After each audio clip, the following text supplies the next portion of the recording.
Tonight, we begin a gentle journey into the heart of Zen Buddhism. These are not complicated teachings or difficult techniques to master. They are simple truths about what it means to be human, discovered by masters who spent their lives learning how to find unshakable peace. Before we begin, feel free to share what time it is and where you're listening from. For over 2,000 years, this ancient wisdom has helped countless people discover something remarkable. No matter what storms rage around us, it is possible to remain deeply calm within. No matter how others treat us, we can choose how we respond to them. Tonight, you don't need to try to understand these truths. Simply let them settle into your awareness as you rest, and they will naturally begin to work their quiet change within you. Close your eyes if you haven't already. Let your breathing slow down. Simply rest here and let these ancient truths carry you gently into peace. High in the mountains of ancient China stood a small monastery called Clear Mountain Temple. The buildings were simple, made of weathered wood and grey stone, their curved roofs designed to shed the heavy mountain snows. A young monk named Jinshan had traveled many days to reach this remote place. He had heard stories of the master here, an old monk who seemed untouchable by life's difficulties. People said nothing could disturb his peace. Not criticism, not praise, not even physical pain seemed to affect his inner calm. Jinshan desperately wanted to learn this secret. The master of Clear Mountain Temple was called Wu Wei. His face was weathered like ancient bark, his eyes clear as mountain pools. When Jinshan prostrated himself and begged to learn the deepest secrets of inner peace, Master Wu Wei stroked his grey beard thoughtfully. "You wish to become unshakable?" the master asked. "Yes, master. I have studied many techniques, but I still find myself upset by every small thing. A harsh word from another monk ruins my day. Bad weather makes me irritable. Even the sound of someone chewing loudly can destroy my meditation. I feel weak and unstable." Master Wu Wei nodded slowly. "I understand your struggle. But before I can teach you anything, you must complete a simple task." He pointed through the wooden lattice window toward the towering peak across the valley. "Do you see Thunder Peak Mountain? I want you to watch it during the next storm. Don't try to meditate or practice any technique. Simply observe with your full attention." Jinshan looked puzzled. "Master, how will watching a mountain help me become stronger inside?" "Mountains have much to teach those who pay attention," Wu Wei replied with a gentle smile. "Trust the process." 3 days later, dark clouds began gathering around the mountain peaks. The wind picked up, sending prayer flags snapping wildly outside the monastery windows. Soon the storm arrived with tremendous force. Jinshan positioned himself by the window and watched. Lightning split the sky like angry dragons dancing between the peaks. Thunder rolled through the valleys so loud it seemed the mountains themselves were crying out. Rain fell in sheets so thick he could barely see across the valley. The wind howled with a voice that seemed to come from the depths of the earth itself. Yet through all this fury, Thunder Peak Mountain remained perfectly still. Lightning struck its summit again and again, illuminating the ancient rock face in brilliant flashes of white light. The wind threw everything it had against the massive stone walls.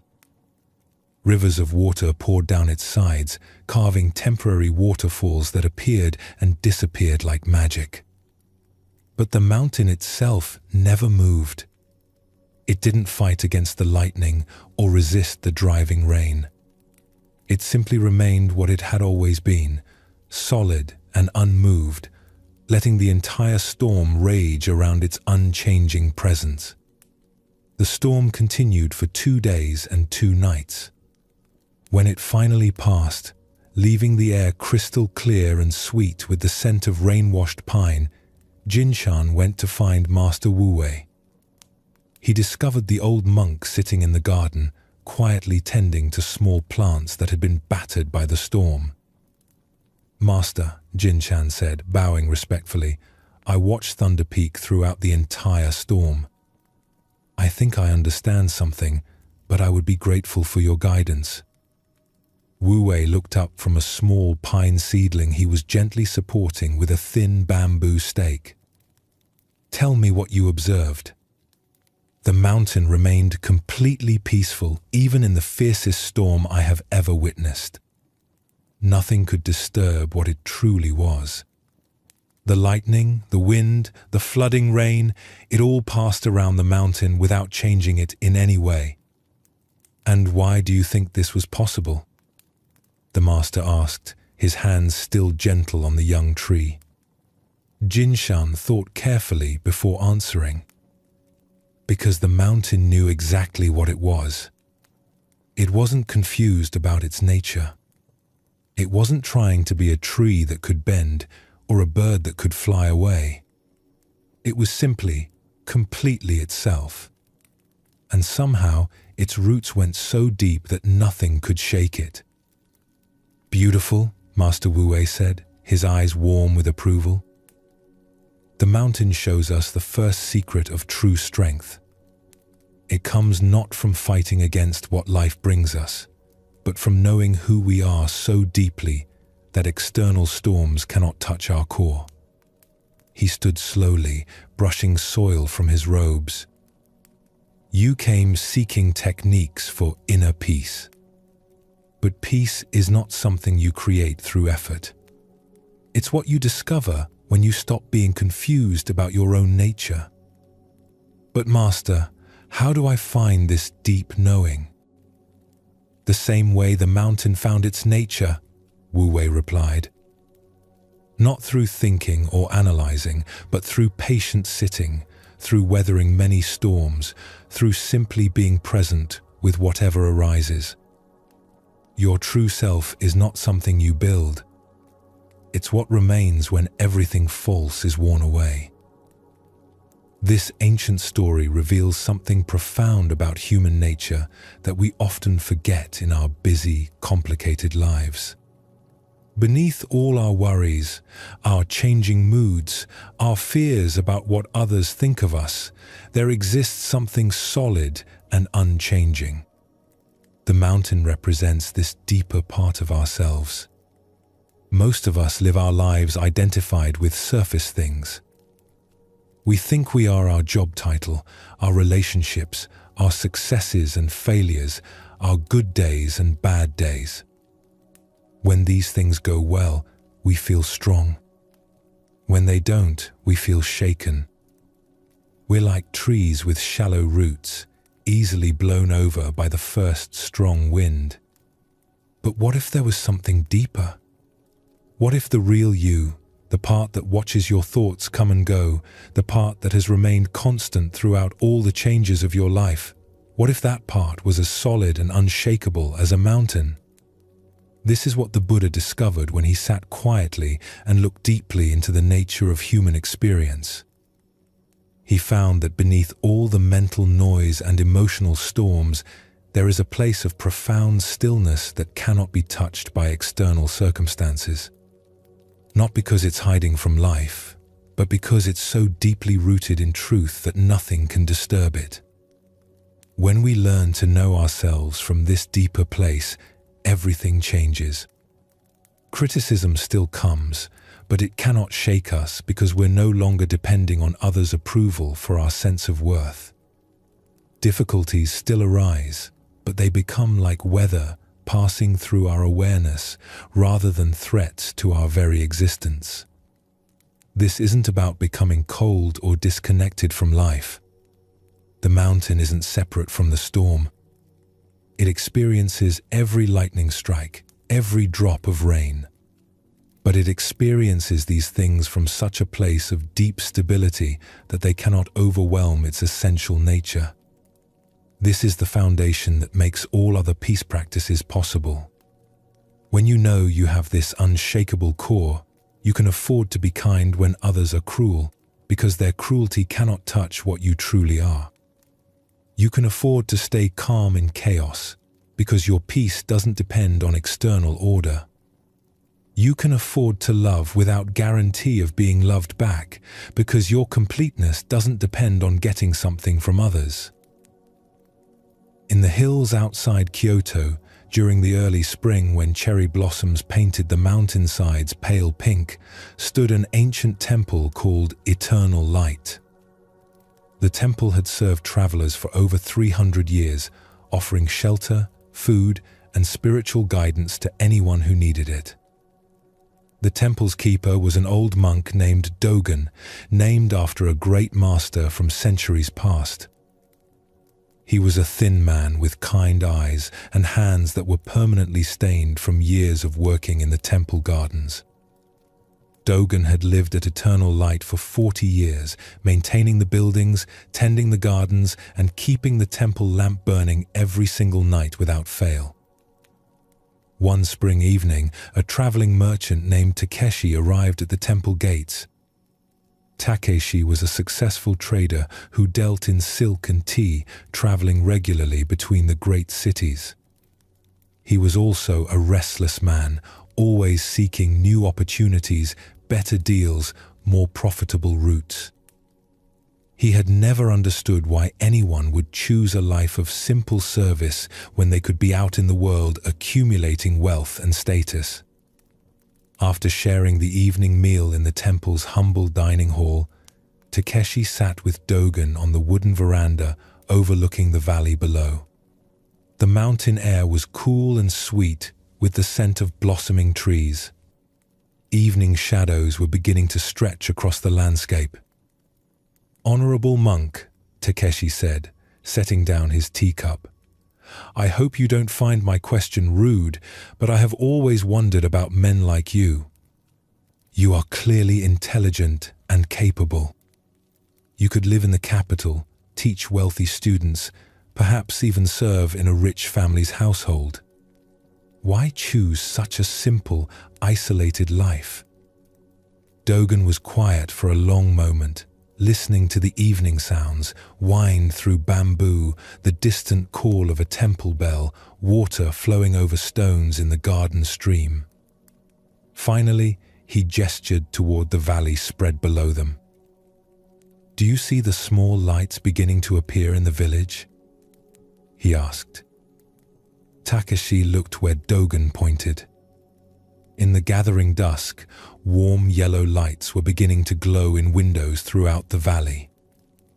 Cooking fires, oil lamps, candles, each one a small beacon of human life continuing its daily rhythm. "Yes, I see them," Takeshi replied. "Every evening for 40 years, Dogen said, "I have lit the lamp in our temple hall. In storms that rattled these old buildings like toys, in snow so deep I could barely reach the hall, in illness and in health, I have never once failed to light it."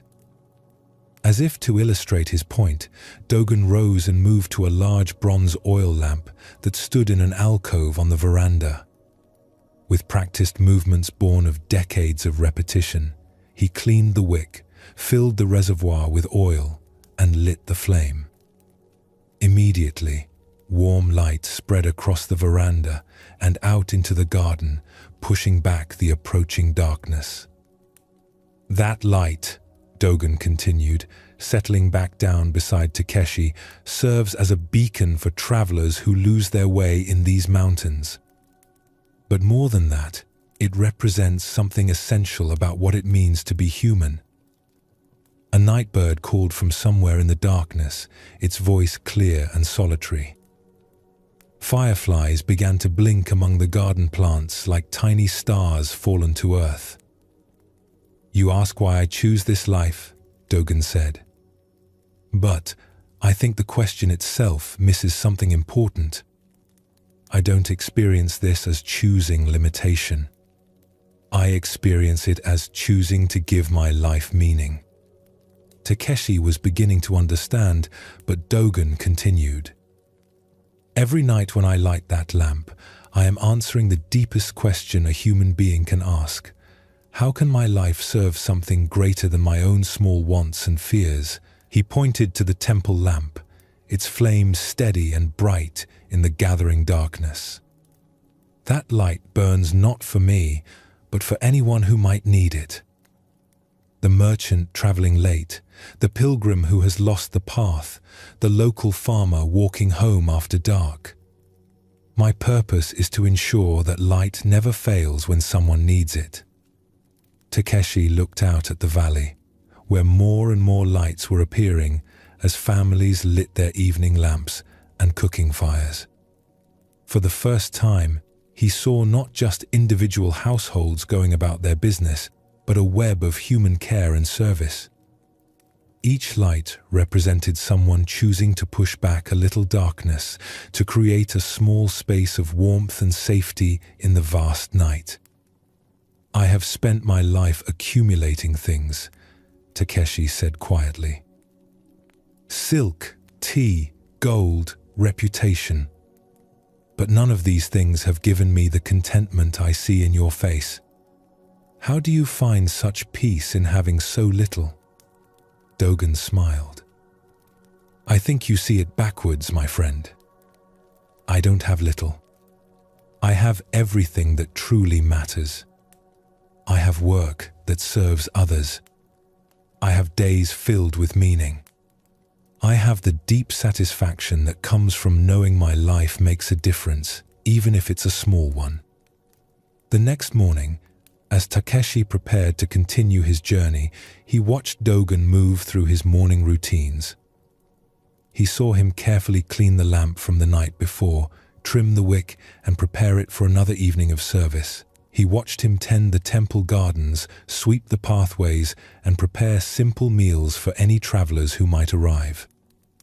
For the first time in his life, Takeshi glimpsed something that his constant seeking for personal advantage had never shown him. He saw a man who had found perfect contentment, not by getting more, but by discovering how much he had to give.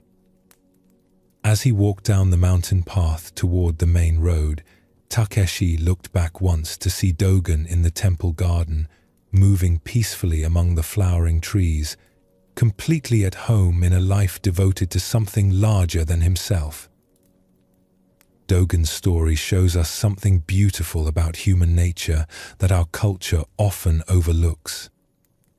We're taught to believe that happiness comes from accumulating things for ourselves, from achieving status, from getting more of what we want.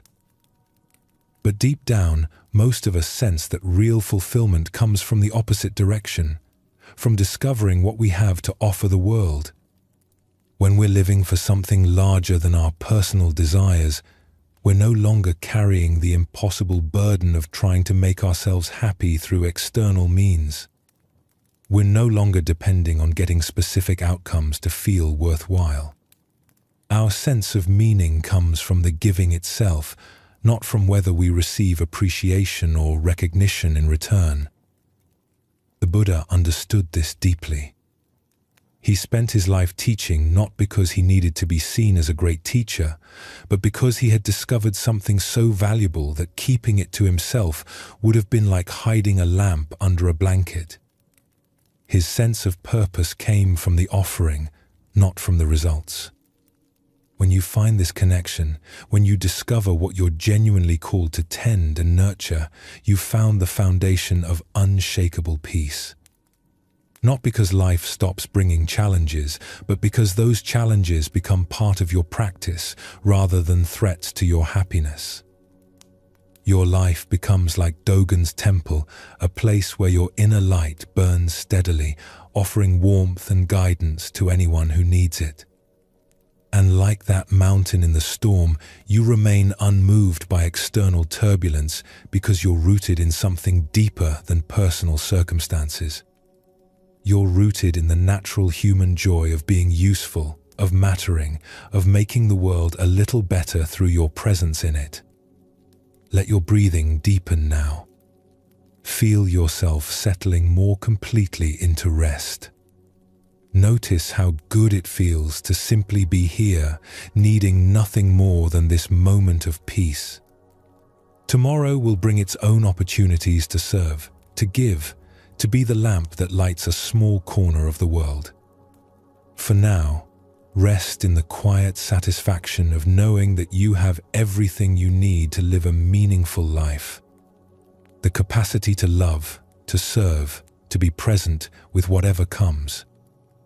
These gifts are already yours, and no external circumstance can take them away. In the bustling marketplace of ancient Hangzhou, where merchants sold silk and spices beneath colorful awnings, where the air was thick with the scent of incense and the sound of haggling voices, a monk named Huineng walked quietly among the stalls. He was a simple man, dressed in plain brown robes that had been mended many times. His head was shaved in the traditional way, and he carried only a small cloth bag for the few items he needed. Huineng had come to the marketplace not for himself, but to buy rice and vegetables for the small monastery where he lived with 12 other monks.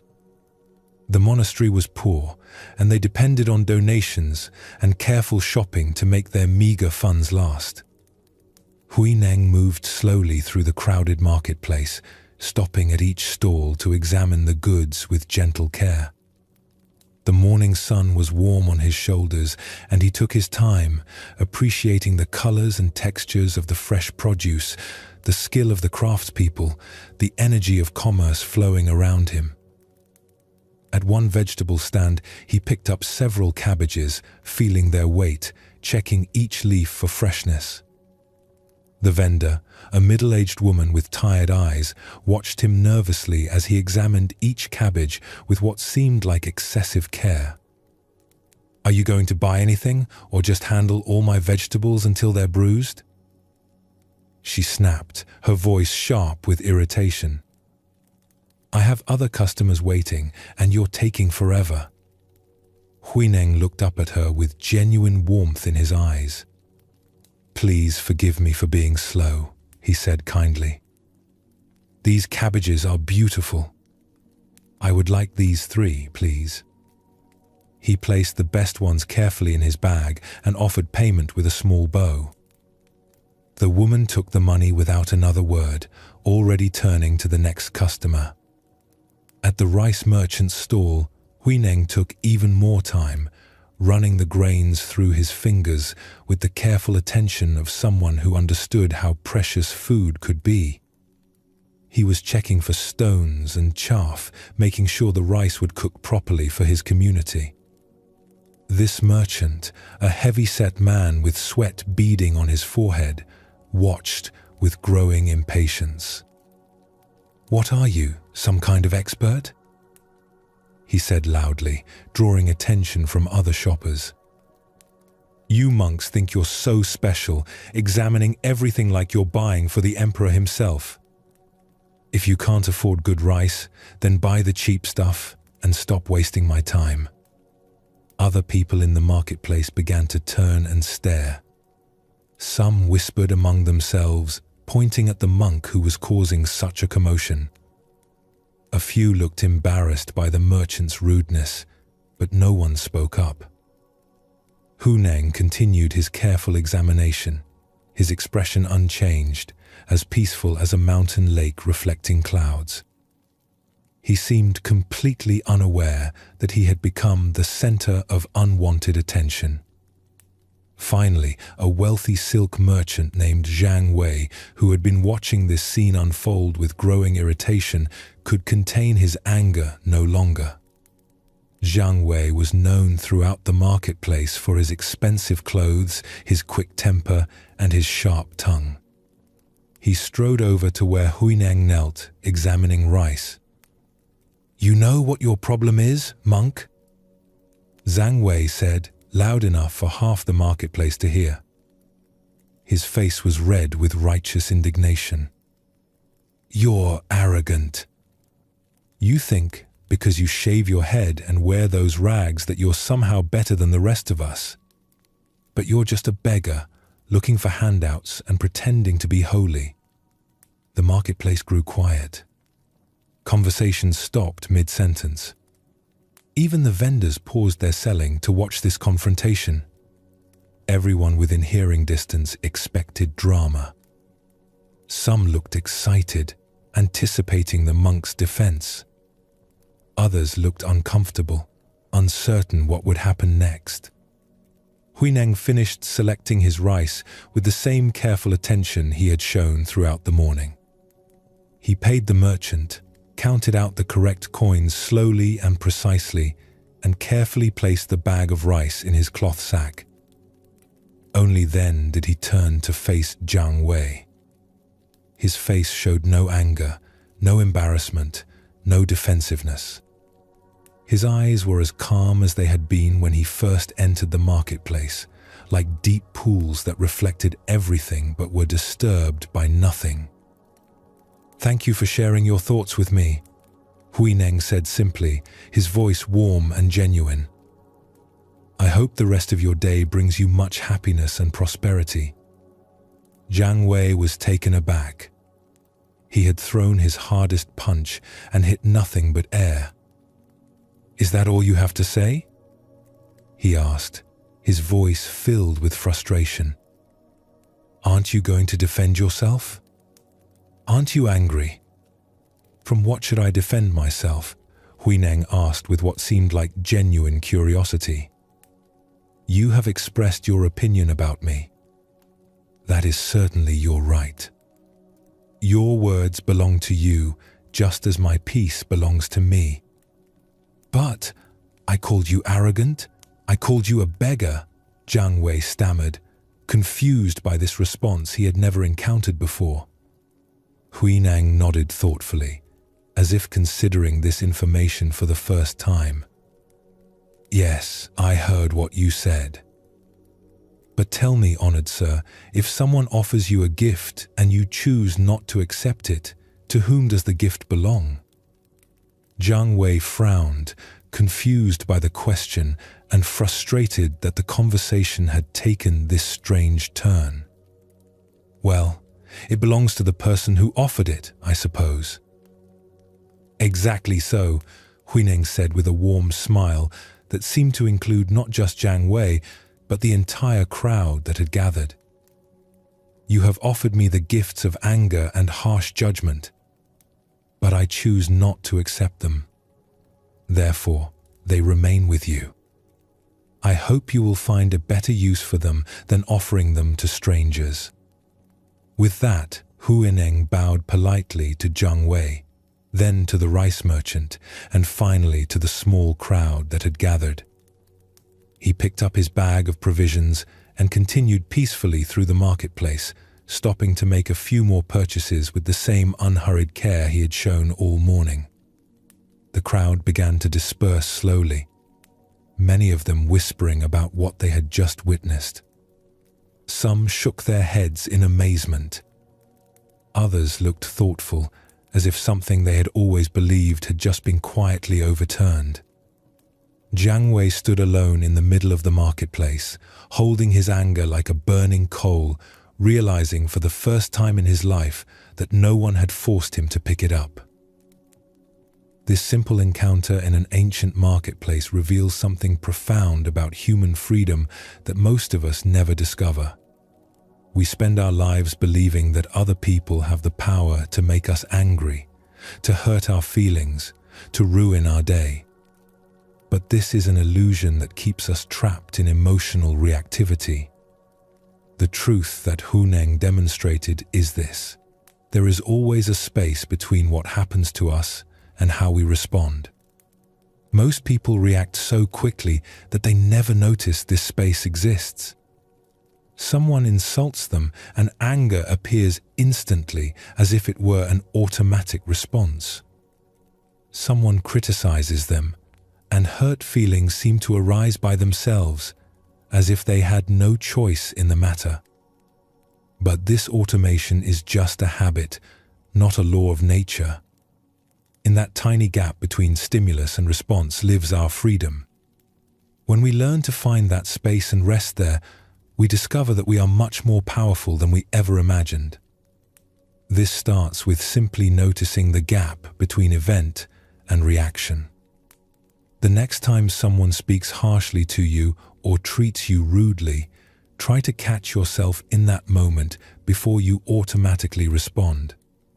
Take one conscious breath. In that breath, you can choose how to respond rather than just reacting from habit. Ask yourself, what is this person really offering me right now? Usually, they're offering you their own emotional state. Their stress, their frustration, their judgments, their fears. You can accept these offerings and make them your own, or you can politely decline and let them keep what belongs to them. This isn't about being perfect or never feeling hurt. It's about gradually developing the capacity to choose your emotional responses rather than having them chosen for you by whoever happens to be having a bad day around you. It's about becoming the author of your own inner experience rather than letting it be written by random external events. When you master this art of non-acceptance, you become truly untouchable. Not because you've built walls around your heart, but because you've learned to let other people's emotions pass through you without sticking. Like Huineng in the marketplace, you can move through life with an open heart and a peaceful mind, touched by everything but disturbed by nothing. In the mountains of northern China, where autumn painted the maple trees brilliant red and gold, stood a small temple called Peaceful Valley. The temple was home to only 5 monks, led by an elderly master named Yunmen, who had been practicing meditation for over 50 years. His face was deeply lined from decades of sitting in contemplation, but his eyes held a lightness that seemed untouched by age. One of the youngest monks in the temple was called Joshu. He was earnest in his practice and worked hard to live up to the standards of monastic life, but he struggled with something that made his spiritual progress difficult. He cared deeply about what others thought of him. During meditation, Joshu's mind would often fill with worries about whether he was progressing fast enough, whether the other monks respected him, whether his understanding was deep enough, whether he belonged in this sacred place. These concerns followed him like shadows, coloring every interaction and stealing his peace. Every morning, following ancient tradition, the monks would walk to the nearby village to collect alms. They would move through the streets with their begging bowls, accepting whatever food the villagers could spare. It was a humble practice that kept the temple running while maintaining the connection between the monastery and the community it served.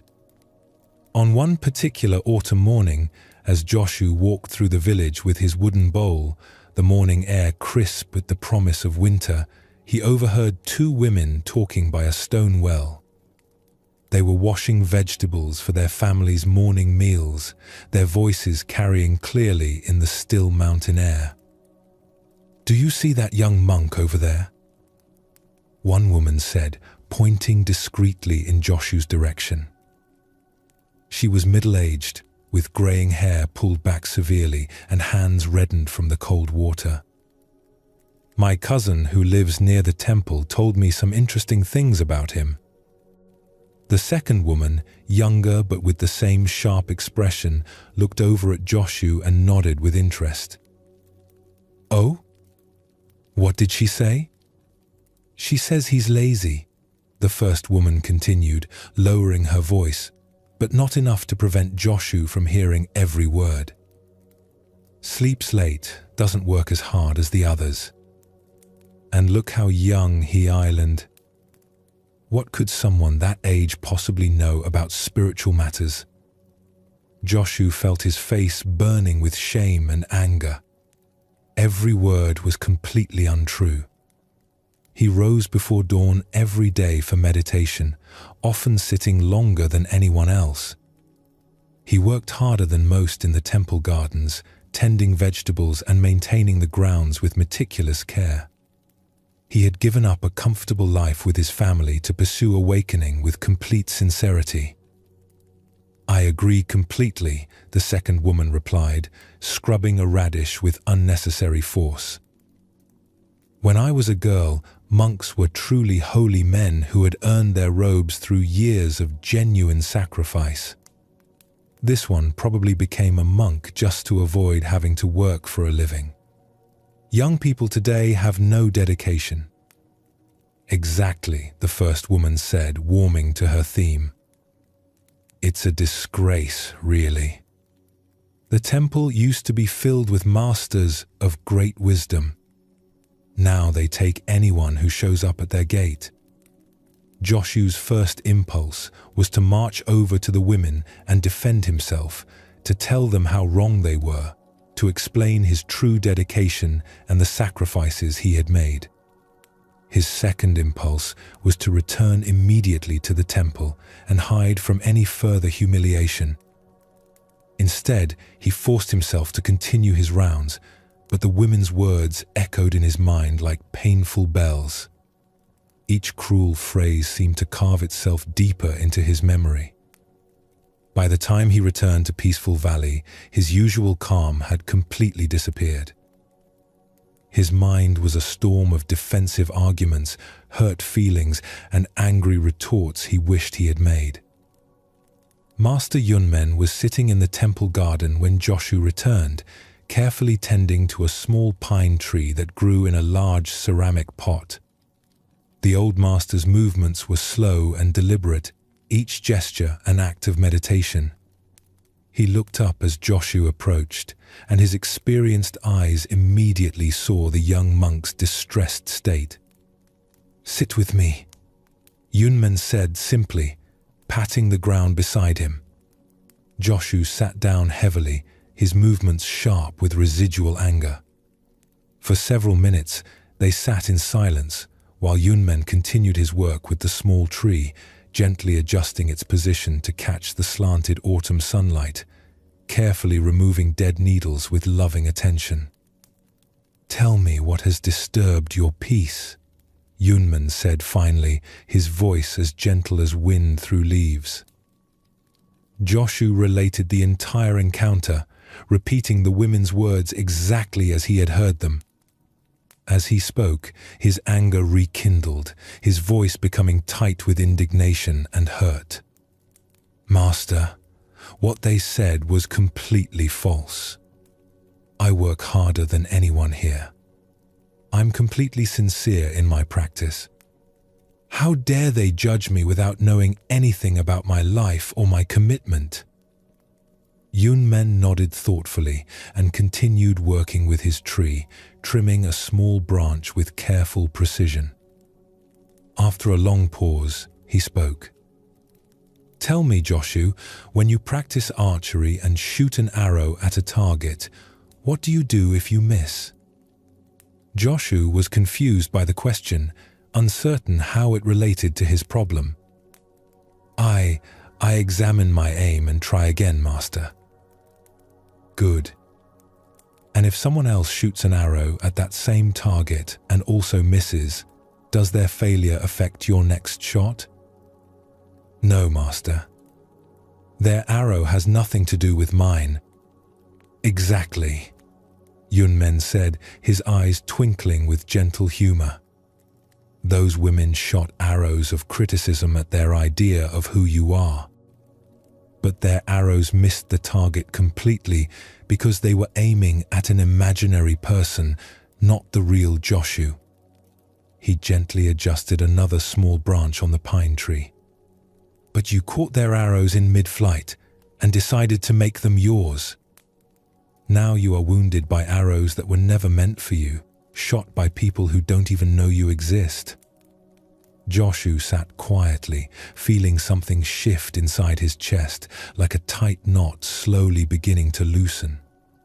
"But Master, how do I not take such things personally when they use my name and point directly at me?" Yunmen smiled, setting down his small gardening tools. The same way this pine tree doesn't take it personally when children throw stones at it. The tree knows what it island. It doesn't need the children's approval to be a tree. It doesn't become less of a tree because of their actions. He looked directly at his student. Your job is to know yourself so clearly that others' mistaken opinions cannot shake your understanding of who you are. Those women created a fictional character in their minds and gave him your name. Why should you be hurt by criticism of someone who doesn't exist? This teaching story reveals something crucial about human suffering that we rarely understand clearly. Most of the emotional pain we experience doesn't come from what actually happens to us, but from the stories we tell ourselves about what those events mean. Joshu heard certain sounds, vibrations in the air that we call words. That was the actual event. But his mind immediately created an elaborate story about what these sounds meant. This proves I'm not good enough. This means I don't belong here. Everyone must think I'm a fraud. This story became the source of his suffering, much more painful than the original experience. This is how the human mind works when it's not trained. It takes neutral events and wraps them in layers of interpretation, meaning, and emotional significance. Someone doesn't return your phone call, and your mind creates a story about rejection. Someone gives you feedback at work, and your mind creates a story about your incompetence. Someone seems distracted when you're talking, and your mind creates a story about your lack of importance. But these stories are just that, stories. They're not facts about reality. They're interpretations created by a mind that is trying to protect you, but often creates more problems than it solves. The freedom that Yunmen taught Joshu is the freedom to distinguish between what actually happens and the stories we tell ourselves about what happens. This distinction is one of the most practical and immediately useful insights you can develop. When you hear criticism, you can ask yourself, what actually happened here? What were the bare facts? Often you'll discover that the actual event was much smaller and less threatening than your interpretation of it. Someone expressed an opinion. Someone revealed their mood or their limitations. Someone showed you their level of understanding. These are just facts, like weather patterns, not personal attacks on your essential worth. Most criticism tells you more about the critic than about the person being criticized. Those women at the well weren't really talking about Joshu. They were expressing their own judgments, their own ideas about how young people should behave, their own nostalgia for an imagined past when everything was better. Their words revealed their mental habits, not objective truth about anyone else. When you understand this, criticism becomes much less personal and much more interesting. Instead of asking, "What's wrong with me?" you can ask, "What does this tell me about how this person sees the world?" Instead of defending yourself, you can simply observe the other person's perspective with curiosity, like watching an interesting weather pattern pass through the sky. This doesn't mean dismissing all feedback or becoming arrogant about your own limitations. Useful criticism, offered with genuine care and based on accurate observation, can be valuable for growth. But you learn to distinguish between feedback that comes from wisdom and love and projection that comes from others' unresolved issues. The practice is to develop such a clear understanding of your own nature that you become like Yunmen's pine tree, rooted in truth rather than in other people's opinions. When you know who you are, what your intentions are, how hard you're trying, what your actual strengths and limitations are, then other people's random judgments can't shake your foundation. This kind of self-knowledge doesn't come from thinking about yourself or analyzing your personality. It comes from the simple practice of honest self-observation without judgment. You learn to see yourself clearly, your genuine efforts and your actual mistakes, your real progress and your remaining blind spots, your authentic motivations and your ego-driven reactions. When this self-knowledge becomes solid, you develop what we might call emotional immunity. Not because you stop caring about others or become callous to feedback, but because you're no longer dependent on external validation to know your own worth. You can hear what others say about you without immediately making it about your identity. This creates tremendous inner freedom. You can engage with life fully, take appropriate risks, express yourself authentically because you're no longer terrified of what others might think or say. You know that their reactions to you reveal their inner landscape, not your actual value as a human being. Tonight, as you prepare for rest, if any harsh words or critical comments from your day arise in your mind, practice seeing them as Yunmen taught Joshu to see them. Someone shot arrows at their idea of who you are, but these arrows never touched your true nature. Your worth is not determined by random opinions from people who don't really know you. Let these arrows fall harmlessly to the ground where they belong and allow your mind to return to the peaceful awareness that is your true home. Feel your body softening as you release the need to carry other people's judgments with you into sleep. You are like that pine tree, rooted in your own nature, unmoved by the stones that children throw. Rest in this understanding and let the deep peace of knowing who you are carry you gently through the night. In the famous Shaolin Temple, nestled in the Song Mountains of central China, there lived a monk who had become legendary for his extraordinary garden. Brother Huiming had spent 20 years transforming a small plot of rocky, barren ground behind the temple's main hall into what many considered a miracle of cultivation. The garden was renowned throughout the region not just for its beauty, but for its remarkable productivity.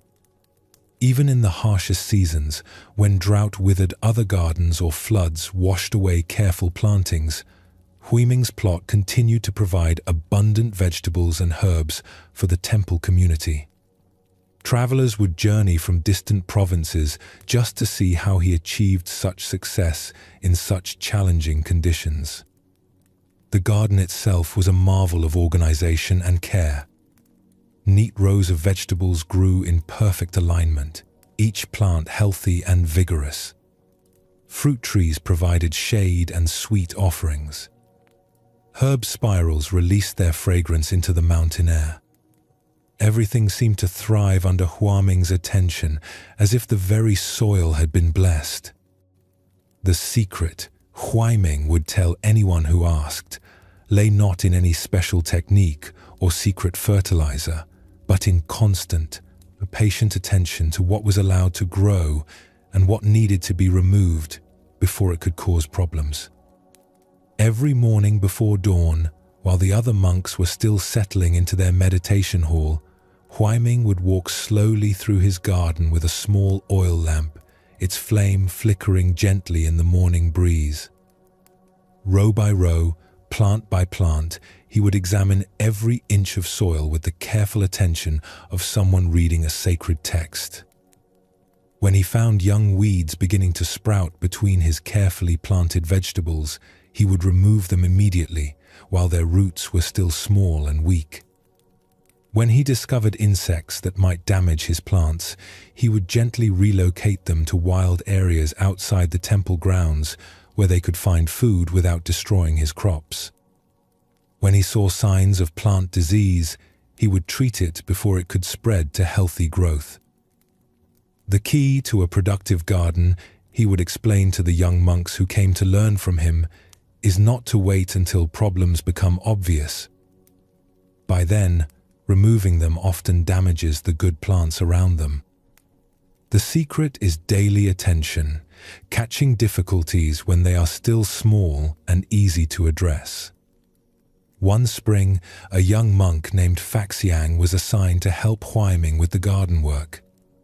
Faxiang was intelligent and eager to learn, but he had grown up in the city and knew nothing about growing things.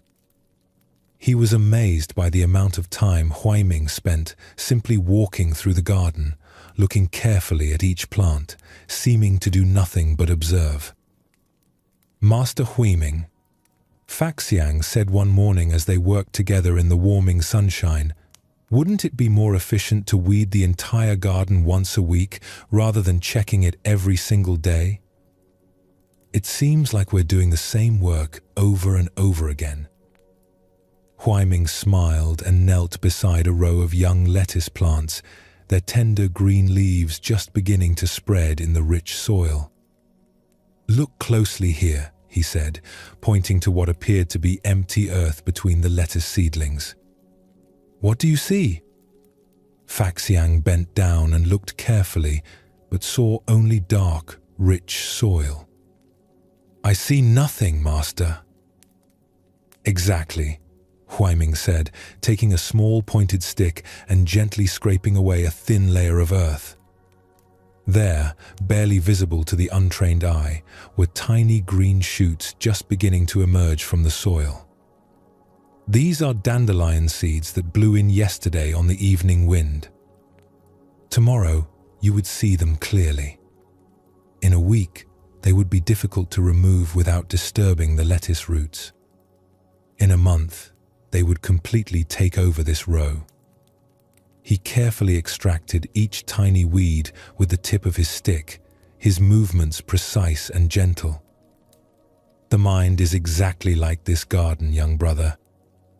Negative thoughts are like weed seeds, constantly blowing in from the outside world through our conversations, our reading, our interactions with others. If we wait until these thoughts are fully grown before we deal with them, they become much harder to remove, and the process often disturbs our inner peace." Faxiang was beginning to understand, but Huaiming continued his lesson as they moved to the next row. "Every day, people will say things that could plant seeds of anger in your mind. You will hear gossip that could grow into harsh judgment of others. You will encounter situations that could sprout into worry or fear about the future. The practice is to catch these mental weeds when they first appear, before they can establish themselves and spread." That afternoon, Faxiang had his first opportunity to apply this teaching. While working quietly in the garden, pulling actual weeds from around the tomato plants, he overheard two visiting monks talking in low voices near the garden gate. They were discussing the temple's abbot, and their words were not kind. "The old master is getting soft," one was saying to the other. "Did you see how gently he corrected that young monk who was sleeping during morning meditation? In my old temple, such behavior would have resulted in immediate punishment." "I agree," the second visitor replied. "The discipline here isn't what it used to be. These young monks need a firmer hand, or they'll never develop real commitment to the practice." Immediately, Faxiang felt a small seed of agreement beginning to sprout in his mind. "Yes," he thought, "perhaps the abbot was too lenient. Perhaps the discipline here wasn't strict enough compared to other places. Perhaps he wasn't being challenged enough in his own practice. Perhaps." Then he remembered Huaiming's morning lesson about mental weeds. This was exactly what the master had described. These critical thoughts about the abbot and the temple were like dandelion seeds, small and almost invisible now, but capable of growing into a forest of dissatisfaction and judgment that would disturb his peace and poison his relationships with the community. Gently, like removing a tiny weed before it could establish roots, Faxiang acknowledged the critical thoughts without feeding them with more thinking. He neither fought against them nor elaborated on them. He simply noticed them arising and chose not to water them with his attention. returning his focus instead to the physical work of tending the actual garden. That evening, as they cleaned their tools in the slanted light of sunset, Huaiming looked at his young student with quiet approval. "I see you understood today's lesson in more than just gardening," he said quietly. Faxiang nodded, feeling a deep satisfaction he had never experienced before. "The weeds want to grow in both kinds of gardens, don't they, Master?" "Yes," Huaiming replied, setting his tools carefully in their proper places. "But a skilled gardener learns to tend both with the same patient attention and gentle wisdom." This simple story reveals one of the most practical and immediately useful teachings in all of human wisdom: the understanding that we must actively protect our mental environment from harmful influences, just as a gardener protects their plants from weeds and pests. Most of us go through life completely unconscious of what we're allowing to take root in our minds. We absorb negative thoughts from conversations, media, random interactions, and our own mental habits without realizing that these thoughts will grow and multiply if we don't address them consciously. We wonder why we feel anxious, critical, or dissatisfied, not recognizing that we've been unconsciously cultivating these states through mental negligence. The insight that Huaiming shared with Faxiang is profound. Timing matters enormously when it comes to mental cultivation. When a negative thought first appears, it's like those barely visible dandelion shoots, easy to remove without disturbing our peace. But if we allow these thoughts to grow by feeding them with attention, analysis, and elaboration, they become like established weeds with deep roots, much more difficult to uproot without causing inner turmoil. This is why the Buddha emphasized the importance of mindfulness, paying attention to what's happening in the mind moment by moment. Not to judge our thoughts or suppress them forcefully, but to develop the wisdom to recognize which mental states serve our well-being and which ones lead us towards suffering. When someone criticizes you harshly, that's the first arrow, the actual event. But then your mind might begin generating thoughts like, "They're right, I am incompetent," or "How dare they speak to me that way," or "Everyone probably agrees with them." These secondary thoughts are like weed seeds that can grow into forests of self-doubt, anger, or paranoia if we're not careful. The practice Huaiming teaches is not about suppressing thoughts or pretending that negative things don't happen. It's about developing the subtle awareness to catch unhelpful thoughts early before they can establish themselves and dominate our inner landscape. When a critical thought about someone arises, we can observe it without immediately accepting it as truth. When worry about the future begins to sprout, we can acknowledge it without feeding it with elaborate scenarios and mental movies. This requires the same kind of gentle, daily attention that Huaiming brought to his garden. Throughout the day, we can periodically check in with our mental state. What thoughts are taking root here? What emotions are beginning to establish themselves? Are these mental formations leading toward peace and clarity, or toward agitation and confusion? When we notice harmful thoughts beginning to grow, we can practice what might be called skillful abandoning. This is not violent suppression, which often makes thoughts stronger, but gentle redirection. We acknowledge the thought without judgment, recognize that it doesn't serve our well-being, and calmly return our attention to something more constructive. Just as Huaiming would gently relocate harmful insects rather than killing them, we can redirect our mental energy rather than fighting against our own minds. When we catch ourselves rehearsing an argument with someone, we can gently guide our attention back to the present moment. When we notice ourselves building elaborate worry scenarios, we can lovingly return our focus to what we can actually control right now. This practice requires patience and consistency, just like tending a physical garden. We cannot weed the mind once and expect it to remain clear forever. Mental cultivation is a daily practice, a continuous process of mindful attention to what we allow to flourish in the sacred space of our awareness.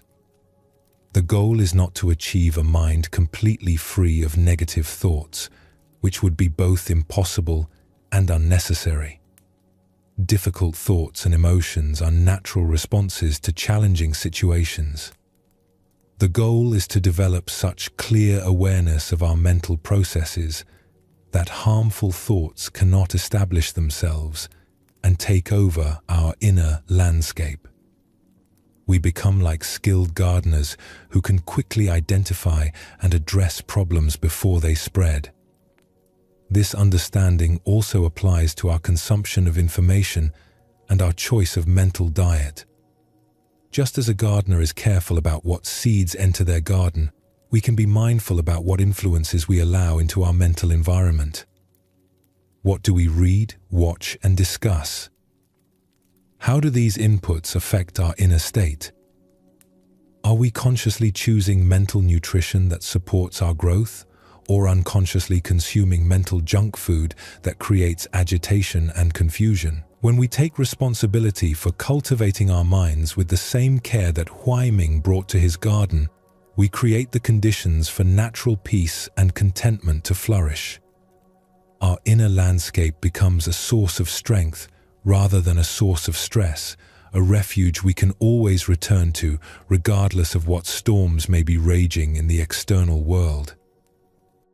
High in the mountains of Tibet, where the air was so clear that every breath felt like drinking light, stood a small hermitage called Cloud Walker Monastery. The monastery was built on a narrow ledge carved into the cliff face, its simple stone buildings seeming to float between earth and sky. It was home to only 3 monks, led by an ancient master named Tenzin, whose white beard flowed like a waterfall and whose eyes held the depth of mountain lakes. One of the monks was a middle-aged man named Norbu, who had come to the monastery after a difficult life in the valleys below. Before taking robes, Norbu had been a successful merchant, traveling between villages with pack animals loaded with goods. But he had lost everything through a combination of bad weather, bandit attacks, and the betrayal of a business partner he had trusted like a brother. Even after 2 years of monastic life, Norbu struggled with persistent mental visitors that seemed to arrive uninvited. During meditation, his mind would often drift into memories of his former wealth, anger at the partner who had cheated him, and deep worry about whether he had made the right decision in leaving worldly life behind. These thoughts had become so familiar that he barely noticed them anymore, like background noise that colored his entire experience of monastery life. The patterns were always the same. In the morning, as he tried to settle into meditation, memories of his prosperous past would arise. The fine clothes he once wore, the respect he had commanded in the marketplace, the security of knowing he could provide for his family. These memories brought a bittersweet longing that made his simple monastic life feel small and limited. By afternoon, the memories would shift to anger. He would relive scenes of discovering his partner's betrayal, imagine conversations where he confronted the man more forcefully, rehearse arguments he wished he had made. The anger felt righteous and energizing, but it also left him feeling hollow and disconnected from his spiritual practice.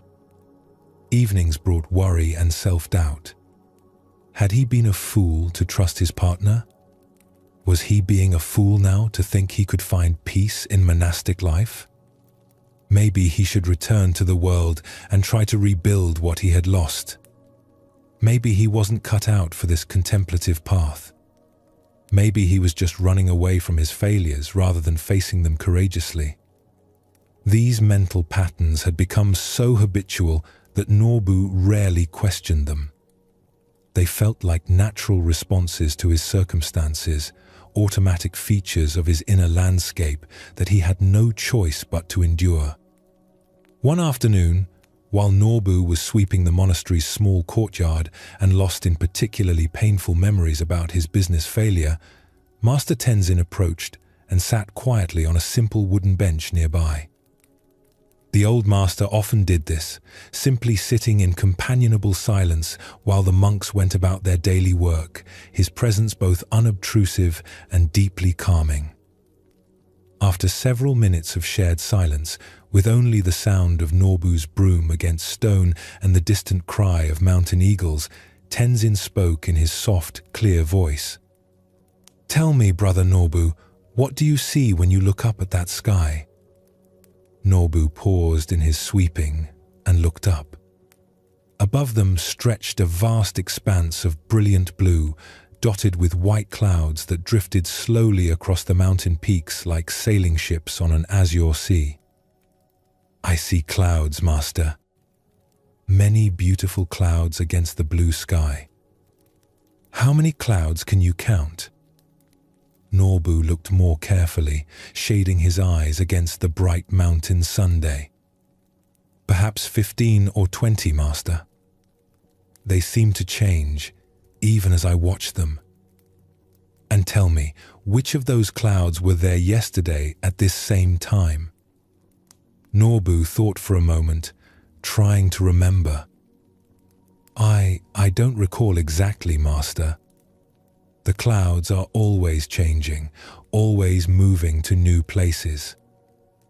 "Yes," Tenzin said with a gentle smile that seemed to include the entire sky in its warmth.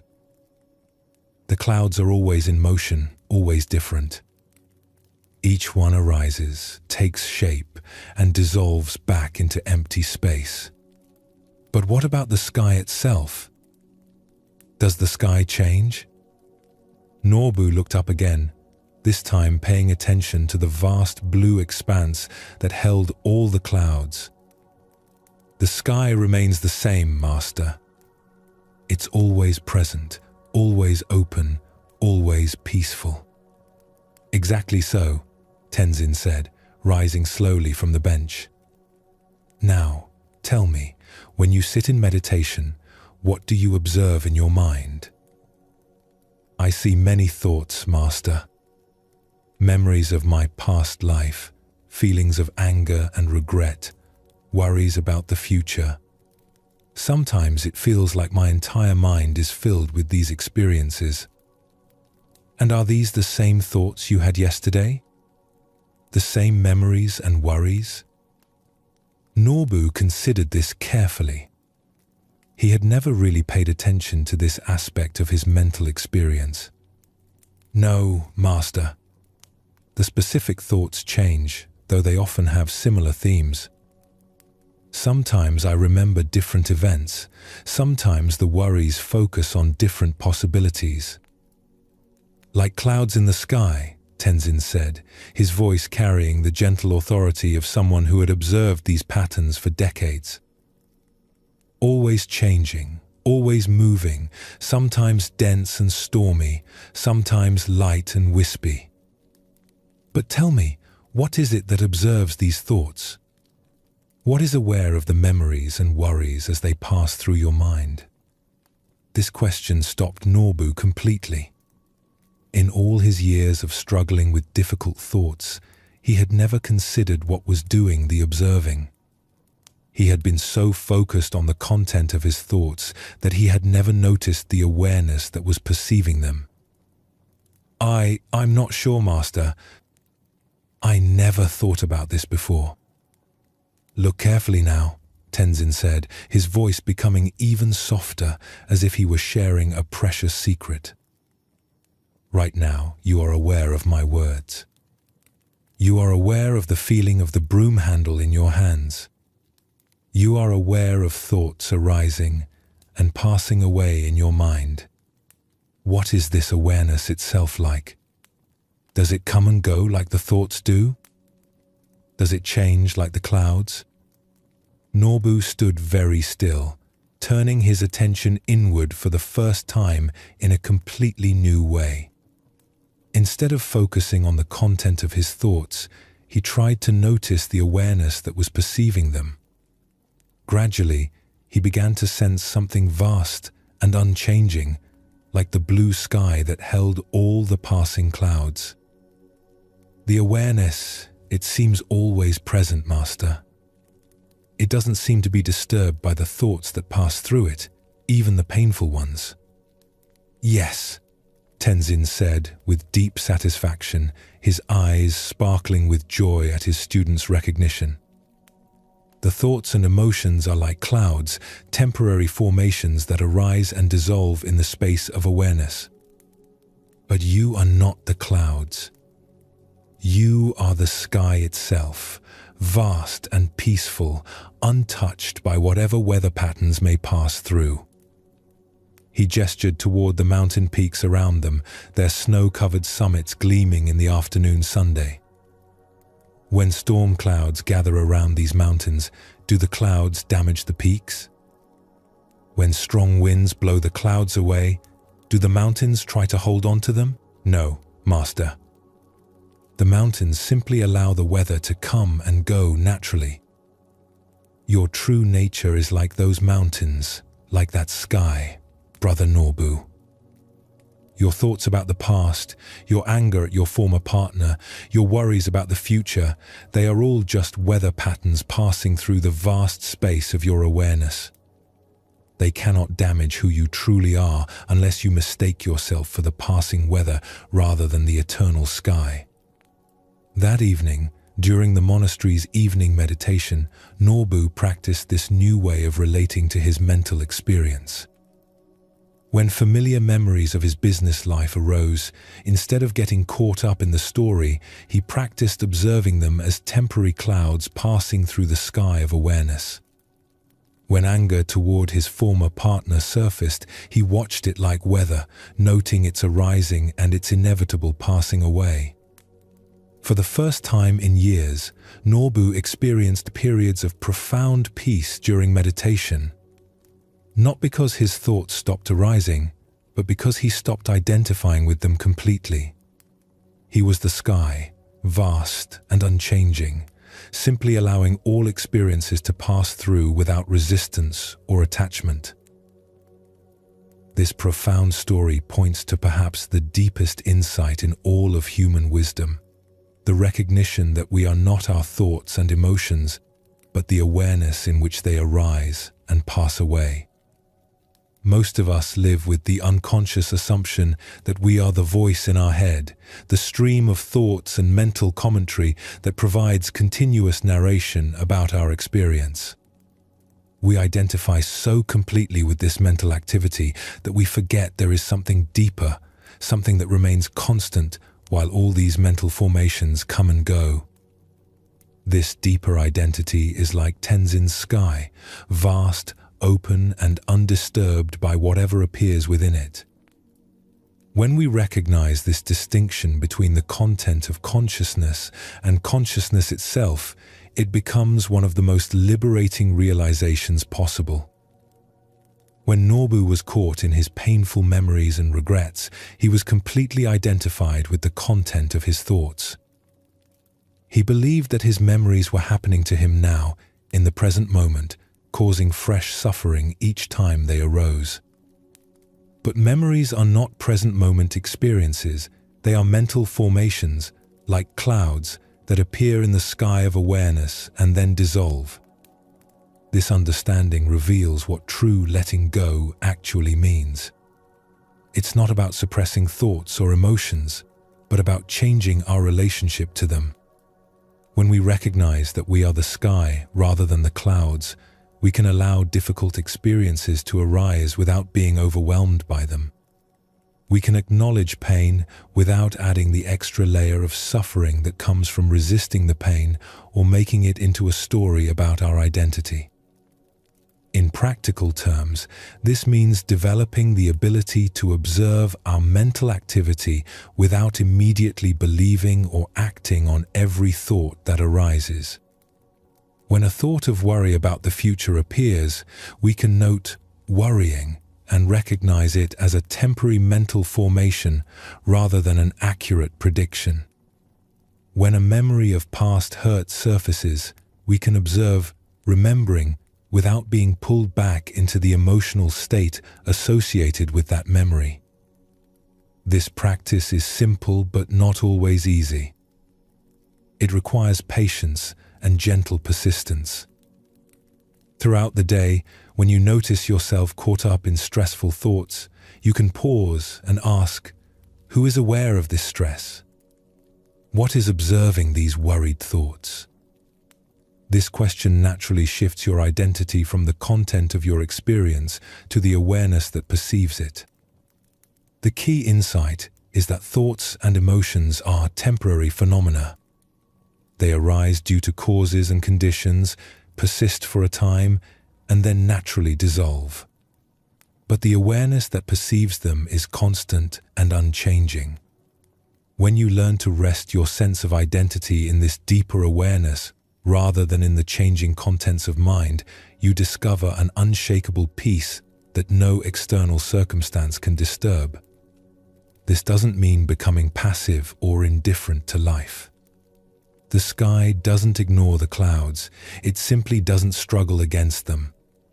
Similarly, when you understand your true nature as awareness itself, you can engage fully with life's experiences without being tossed about by every mental and emotional wind. The practice is to regularly remember this deeper identity throughout your day. When you notice yourself lost in mental stories about the past or future, you can gently return to present moment awareness. When you find yourself struggling against difficult emotions, you can remember that you are the vast space in which these emotions are arising, not the emotions themselves. This recognition gradually transforms how you relate to all challenging experiences. Anxiety becomes simply another weather pattern in the sky of awareness. Anger arises and passes away like a summer storm. Sadness moves through like morning mist, leaving the sky clear and bright. This understanding is not a philosophy to believe in, but a direct experience to discover for yourself. Right now, as you listen to these words, notice that something is aware of the listening. Notice that something observes your thoughts about what you're hearing. That aware presence is your true nature, always available, always peaceful, always home. Tonight, as you prepare for rest, you can practice settling into this sky-like awareness. Notice any thoughts or concerns from the day that may still be active in your mind. Instead of engaging with their content, practice observing them as temporary formations in the vast space of consciousness. Let them come and go like clouds, while you remain as the unchanging sky that holds them all. Your essential nature is this pure awareness, vast and peaceful, untouched by any experience that passes through it. Rest in this understanding, and let the natural peace of your deepest being carry you gently into sleep. You are not the storm clouds of thought and emotion. You are the vast, open sky in which they briefly appear and disappear, leaving no trace behind. In the high mountains of ancient Tibet, where the wind carried the scent of snow even in summer and eagles soared between peaks that seemed to touch the heavens, there was a cave monastery called Fearless Peak. The monastery was carved directly into the cliff face, its rooms connected by narrow stone pathways that hung suspended over vast drops into the valley below. One autumn, a young monk named Pema arrived at Fearless Peak, seeking to deepen his meditation practice under the guidance of the monastery's renowned master, Lama Thubten. Pema was intelligent and deeply sincere about his spiritual development, but he carried within him a burden that made his progress difficult. He was profoundly afraid of being alone. This fear had shadowed Pema since childhood. Whenever he found himself in solitude, especially in quiet or dark places, his mind would fill with anxious thoughts, and his body would tense with a nameless dread that seemed to come from nowhere and everywhere at once. During group meditations, he felt peaceful and focused, drawing strength from the presence of others. But when he tried to practice alone in his small stone cell, fear would overwhelm him, making concentration impossible. At Fearless Peak, the traditional practice was for each monk to spend one night each month in solitary retreat in what was called the Silence Cave, a small chamber deeper in the mountain where practitioners could experience complete stillness and isolation. For most monks, this was a cherished opportunity for profound inner work. For Pema, the very thought of it created overwhelming anxiety. For his first 3 months at the monastery, Pema found creative excuses to avoid his solitary retreat. He would volunteer for kitchen duty when his turn approached, claiming that the community's needs were more important than his personal practice.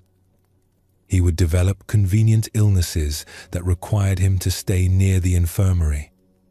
He would offer to take the place of other monks who had monastery business to attend to during their retreat times. Master Thubten observed Pema's pattern with the patient wisdom of someone who had guided many struggling students through their deepest fears. The old Lama's face was deeply lined from decades of mountain weather and spiritual practice, but his eyes held a warmth that seemed capable of melting even the most frozen heart. Finally, on a morning when frost painted the mountain peaks silver and the air was so clear it seemed to ring like a bell, Thubten called Pema to his simple chambers. They sat together drinking butter tea beside a small brazier that glowed with steady warmth, the only sound the soft crackling of dried yak dung burning in the metal bowl. "My young friend," Thubten said, as he poured tea into Pema's wooden cup, his movements slow and deliberate, "I notice you have not yet taken your solitary retreat. Are you perhaps waiting for a more auspicious time?" Pema's face flushed with shame. He had hoped his avoidance had gone unnoticed, but he should have known that nothing escaped the master's gentle attention. "Lama Thubten, I find it very difficult to be alone. When I am by myself, especially in silent places, I become extremely afraid. I don't understand why, but the fear is so overwhelming that I cannot meditate at all." Thubten nodded with deep understanding, his eyes reflecting no judgment, only compassion. "Fear is like a faithful dog, isn't it? It follows us everywhere, trying to protect us from dangers both real and imaginary. Tell me, what exactly are you afraid will happen when you are alone in the cave?" Pema thought carefully, trying to put his terror into words. "I'm not sure, Master. It's not that I think some specific danger will harm me. It's more like there's something dark waiting in the silence that I don't want to meet. Something about myself, perhaps, that I've been running from." "Ah," Thubten said, his eyes crinkling with recognition and what might have been relief. "You are afraid of meeting yourself completely. This is actually very common, and in truth, it shows wisdom. The mind instinctively knows that in deep silence, we must eventually face everything we have been avoiding." He set down his teacup and looked directly at Pema with infinite kindness. "Tonight you will spend the night in Silence Cave, but you will not go alone." Pema felt a wave of relief wash through him. "You will come with me, Master?" "No," Thubten replied gently, his smile warm as sunlight. "You will go with your fear. Instead of trying to avoid it or overcome it, you will invite it to be your companion for the night. You will make friends with this faithful dog that has been trying so hard to protect you." That evening, as darkness settled over the mountains like a soft blanket studded with stars, Pema made his way along the narrow stone path to Silence Cave. His hands were trembling as he lit the small oil lamp and settled onto the meditation cushion in the center of the chamber. The cave was completely silent, except for the faint whisper of his own breathing and the almost inaudible flicker of the lamp's flame. Almost immediately, the familiar fear began to rise like water filling a vessel. His heart started beating faster. His breath became shallow and quick. The shadows cast by the lamp seemed to move and dance in threatening ways, and every instinct in his body screamed at him to flee back to the safety and companionship of the main monastery. But then he remembered Master Thubten's unusual instructions. Instead of fighting the fear or trying to push it away, Pema spoke to it quietly, as if addressing an old friend who had come to visit. "Hello, fear," he whispered into the darkness, his voice barely audible above his own heartbeat. "I know you're trying to protect me, and I'm grateful for that. Thank you for caring about my safety all these years. But I'm going to sit here tonight, and I'd like you to sit with me." The fear seemed surprised by this approach.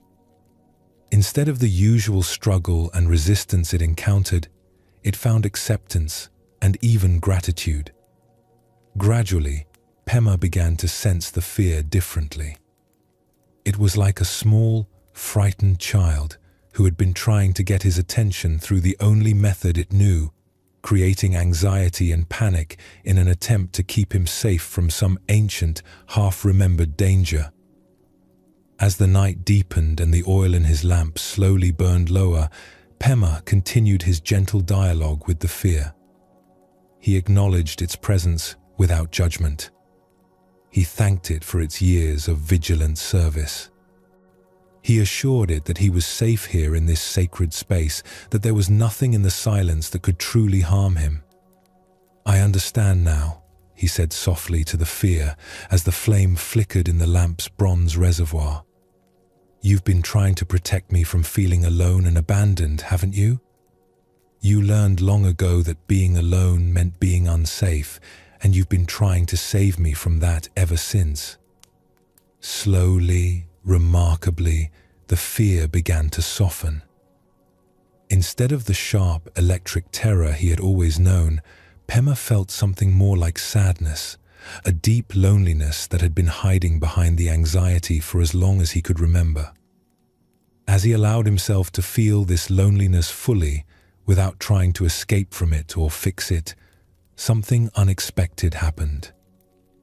In the very center of the loneliness, he discovered something else, a vast, warm presence that had been there all along, waiting patiently behind his fear. It was as if his terror of being alone had prevented him from discovering that he was never actually alone at all. There was always this deeper presence, this unchanging awareness that accompanied him everywhere, more intimate than his own breath. When the lamp finally flickered out near dawn, Pema sat in complete darkness and complete peace, no longer afraid of the silence or the solitude. He had met his fear with such complete acceptance that it had transformed into its opposite, a profound recognition of the constant companionship of his own deepest nature.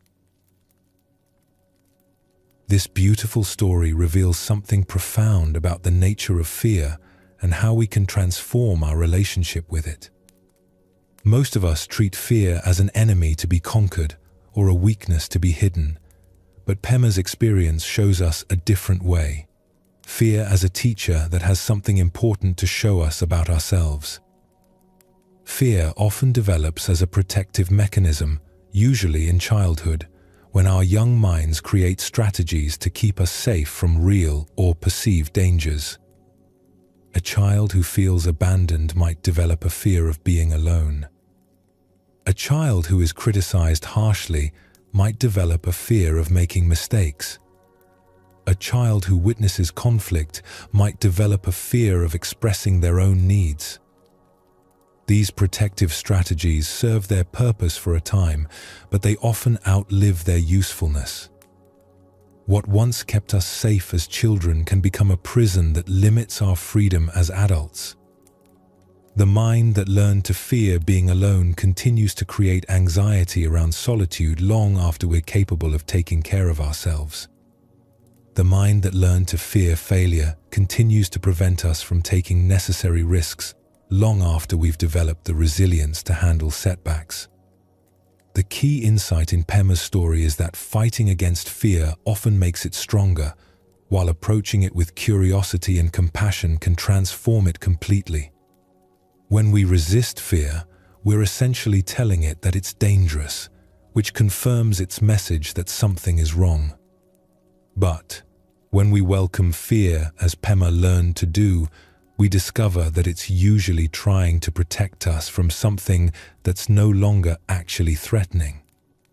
This approach requires tremendous courage, but it's a different kind of courage than we usually imagine. It's not the courage to be fearless, but the courage to be present with fear. It's not the courage to conquer our emotions, but the courage to meet them with understanding. When you feel afraid, you can try Pema's approach. Instead of immediately trying to get rid of the fear or talk yourself out of it, you can acknowledge it directly. Hello, fear. I notice you're here. What are you trying to protect me from? Often, just this simple recognition begins to shift something. Fear loses much of its power when it's met with awareness rather than resistance. You might discover, as Pema did, that your fear is guarding something precious. Maybe your fear of rejection is protecting your deep desire to be loved. Maybe your fear of failure is protecting your longing to contribute something meaningful. Maybe your fear of being alone is protecting your need for connection and belonging. When you see fear this way, it becomes possible to appreciate its positive intention while gently questioning whether its protective strategy is still necessary. You can thank your fear for trying to keep you safe while reassuring it that you're now capable of handling the situation it's worried about. This same approach works with shame, fear's close cousin. Shame is often fear's way of trying to prevent us from being rejected by others. It whispers that we're not good enough, smart enough, worthy enough, hoping that by keeping us small and hidden, it can protect us from the pain of criticism or abandonment. But shame, like fear, often outlives its usefulness. The child who learned that being seen was dangerous grows into an adult who hides their gifts from the world. The child who learned that making mistakes brought harsh punishment becomes an adult who never tries anything challenging. The antidote to shame is the same as the antidote to fear: gentle awareness and self-compassion. Instead of fighting against shameful feelings or trying to convince yourself they're wrong, you can acknowledge them with kindness. I notice shame arising.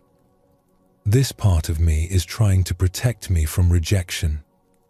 Thank you for caring about my well-being.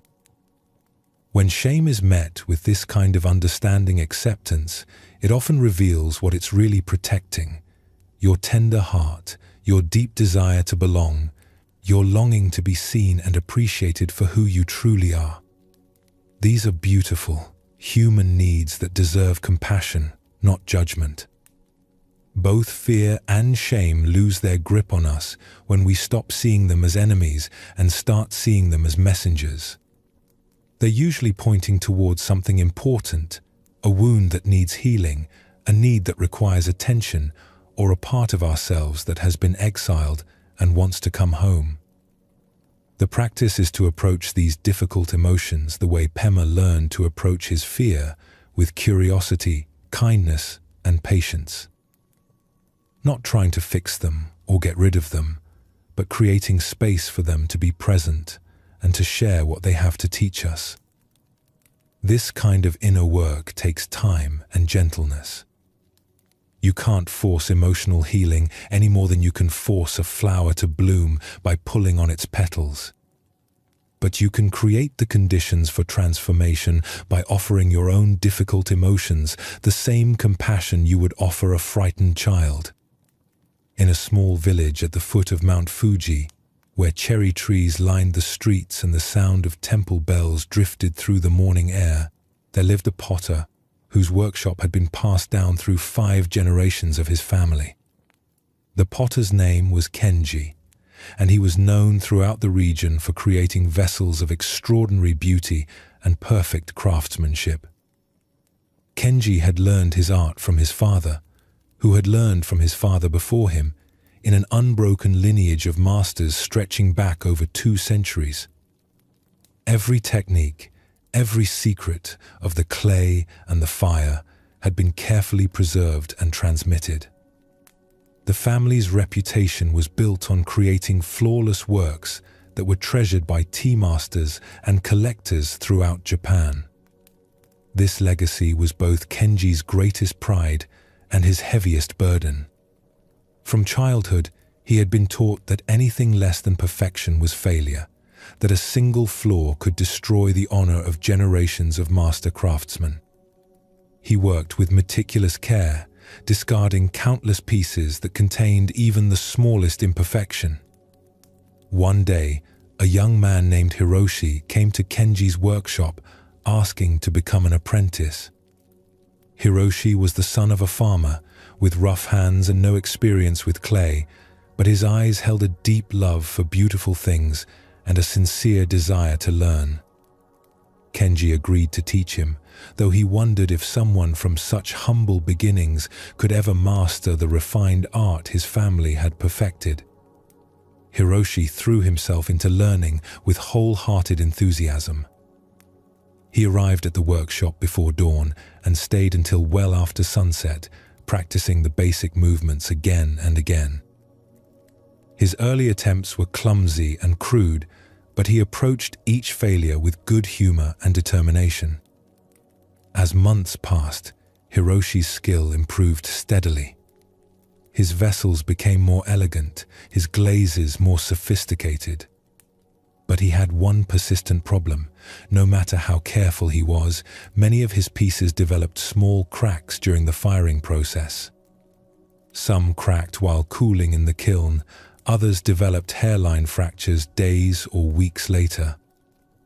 Each time Hiroshi discovered a crack in one of his pieces, he would bring it to Kenji with deep shame, apologizing profusely for his failure and begging to understand what he was doing wrong. Kenji would examine the piece, point out the technical flaws that had led to the crack, and then watch as Hiroshi smashed the vessel against the stone floor of the workshop, his face dark with self-reproach.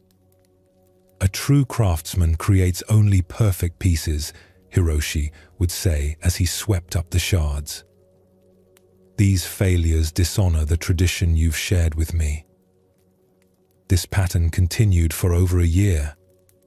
Hiroshi's uncracked pieces became increasingly beautiful, but his shame over the flawed ones grew deeper. He began to see each crack as evidence of his fundamental unworthiness, proof that he would never measure up to the standards of the masters who had come before him. One morning, Kenji arrived at his workshop to find Hiroshi sitting on the floor, surrounded by the broken shards of what had clearly been his finest work yet. The pieces showed remarkable skill and artistic vision, but a single crack had run down one side of the main vessel. Hiroshi's eyes were red with tears of frustration and disappointment. "I can't do this anymore, Master," Hiroshi said without looking up. "I've been trying for more than a year, and I still can't create a perfect piece. Maybe I'm just not meant to be a potter. Maybe I should return to farming where my failures won't dishonor an ancient tradition." Kenji looked at the beautiful shards scattered across his workshop floor, then at his despairing student. Something in the young man's genuine anguish touched a place in Kenji's heart that had been closed for many years. Without saying a word, he walked to a special cabinet that Hiroshi had never seen opened. From the cabinet, Kenji removed a tea bowl unlike anything Hiroshi had ever seen. It was clearly very old, its surface marked by a network of fine golden lines that caught the morning light like captured sunbeams. The entire piece seemed to glow with warmth and character. "This bowl," Kenji said softly, "was made by my great-great-grandfather, the founder of our family tradition. It is our most treasured possession, worth more than everything else in this workshop combined." Hiroshi looked at the bowl in amazement, but also confusion. "Master, forgive me, but it's covered in cracks." "Yes," Kenji said, his voice filled with a gentleness Hiroshi had never heard before. "This bowl was broken completely during an earthquake when my great-great-grandfather was still alive. Instead of throwing it away, he mended it using a technique called kintsugi, filling the cracks with lacquer mixed with powdered gold." He held the bowl up to catch the light streaming through the workshop window. "Look closely, Hiroshi. The cracks are not flaws to be hidden. They have become the most beautiful part of the piece. They tell the story of the bowl's journey, its resilience, its ability to be broken and made whole again." Hiroshi stared at the golden veins running through the ceramic, beginning to understand something that would change his entire relationship with his craft and with himself. "My great-great-grandfather taught that our cracks do not make us less than we were before," Kenji continued. "They make us more beautiful, more valuable, more worthy of admiration. A perfect bowl that has never been tested, never been broken, never been mended, tells no story. But a bowl that has been shattered and lovingly repaired tells the story of resilience, of love, of the beauty that comes from accepting our imperfections." With infinite care, Kenji gathered the pieces of Hiroshi's broken vessel from the workshop floor. "Would you like to learn kintsugi?" he asked. "Would you like to learn how to make this piece more beautiful than it ever was when it was perfect?" Through tears of relief and recognition, Hiroshi nodded.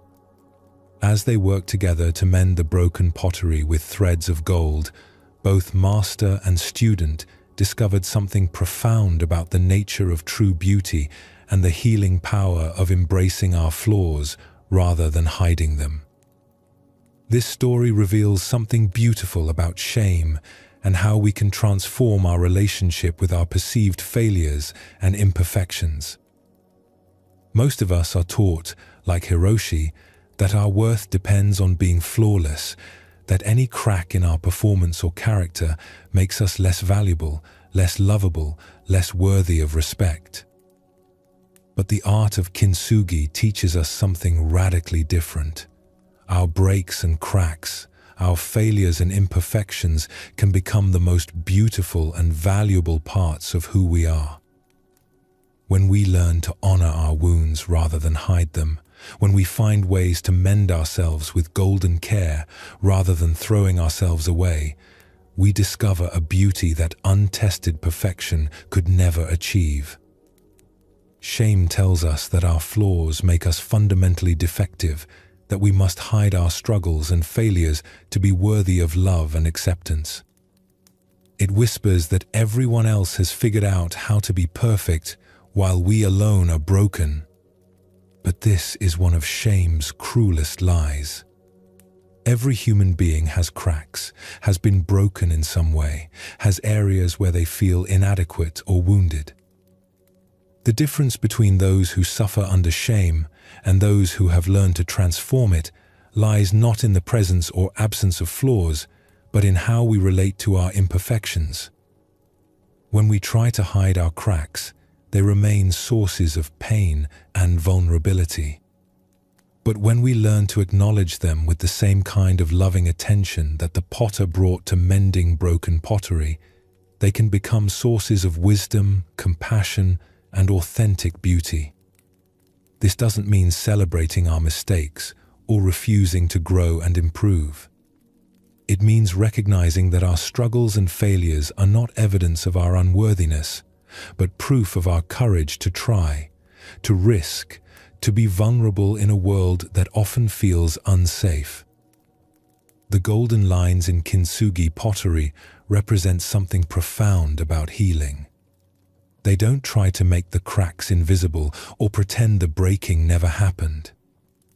Instead, they honor the history of the piece, acknowledging that this bowl has a story, has been tested by life, has survived something difficult and emerged more beautiful because of it. In your own life, you can practice this art of golden repair with your emotional wounds and perceived failures. Instead of trying to hide the places where you've been broken, you can learn to see them as part of your unique beauty. The divorce that taught you about resilience. The job loss that forced you to discover hidden strengths. The betrayal that deepened your capacity for compassion. The failure that humbled your ego and opened your heart. This doesn't mean romanticizing suffering or seeking out painful experiences. It means learning to extract wisdom and beauty from the difficulties that inevitably come to every human life. It means refusing to throw yourself away because you've been cracked, choosing instead to mend yourself with golden threads of self-compassion and understanding. When shame arises about your perceived inadequacies, you can remember the lesson of kintsugi. Your flaws are not defects that make you worthless. They're evidence that you've lived, that you've been willing to risk failure in pursuit of something meaningful. They're part of your story, part of what makes you uniquely beautiful. The practice is to approach your own imperfections with the same loving attention that a master craftsman brings to mending precious pottery. Not rushing to fix everything or pretending nothing is broken, but taking time to honor what has been damaged and find ways to repair it that create new forms of beauty. This might mean seeking therapy to heal old wounds, talking honestly with friends about your struggles, or simply treating yourself with the kindness you would offer a dear friend who was going through difficulties. It means learning to see your scars not as signs of weakness, but as evidence of your strength, your willingness to heal, your capacity to transform pain into wisdom. When you learn to practice this golden repair on yourself, you naturally become more compassionate toward others.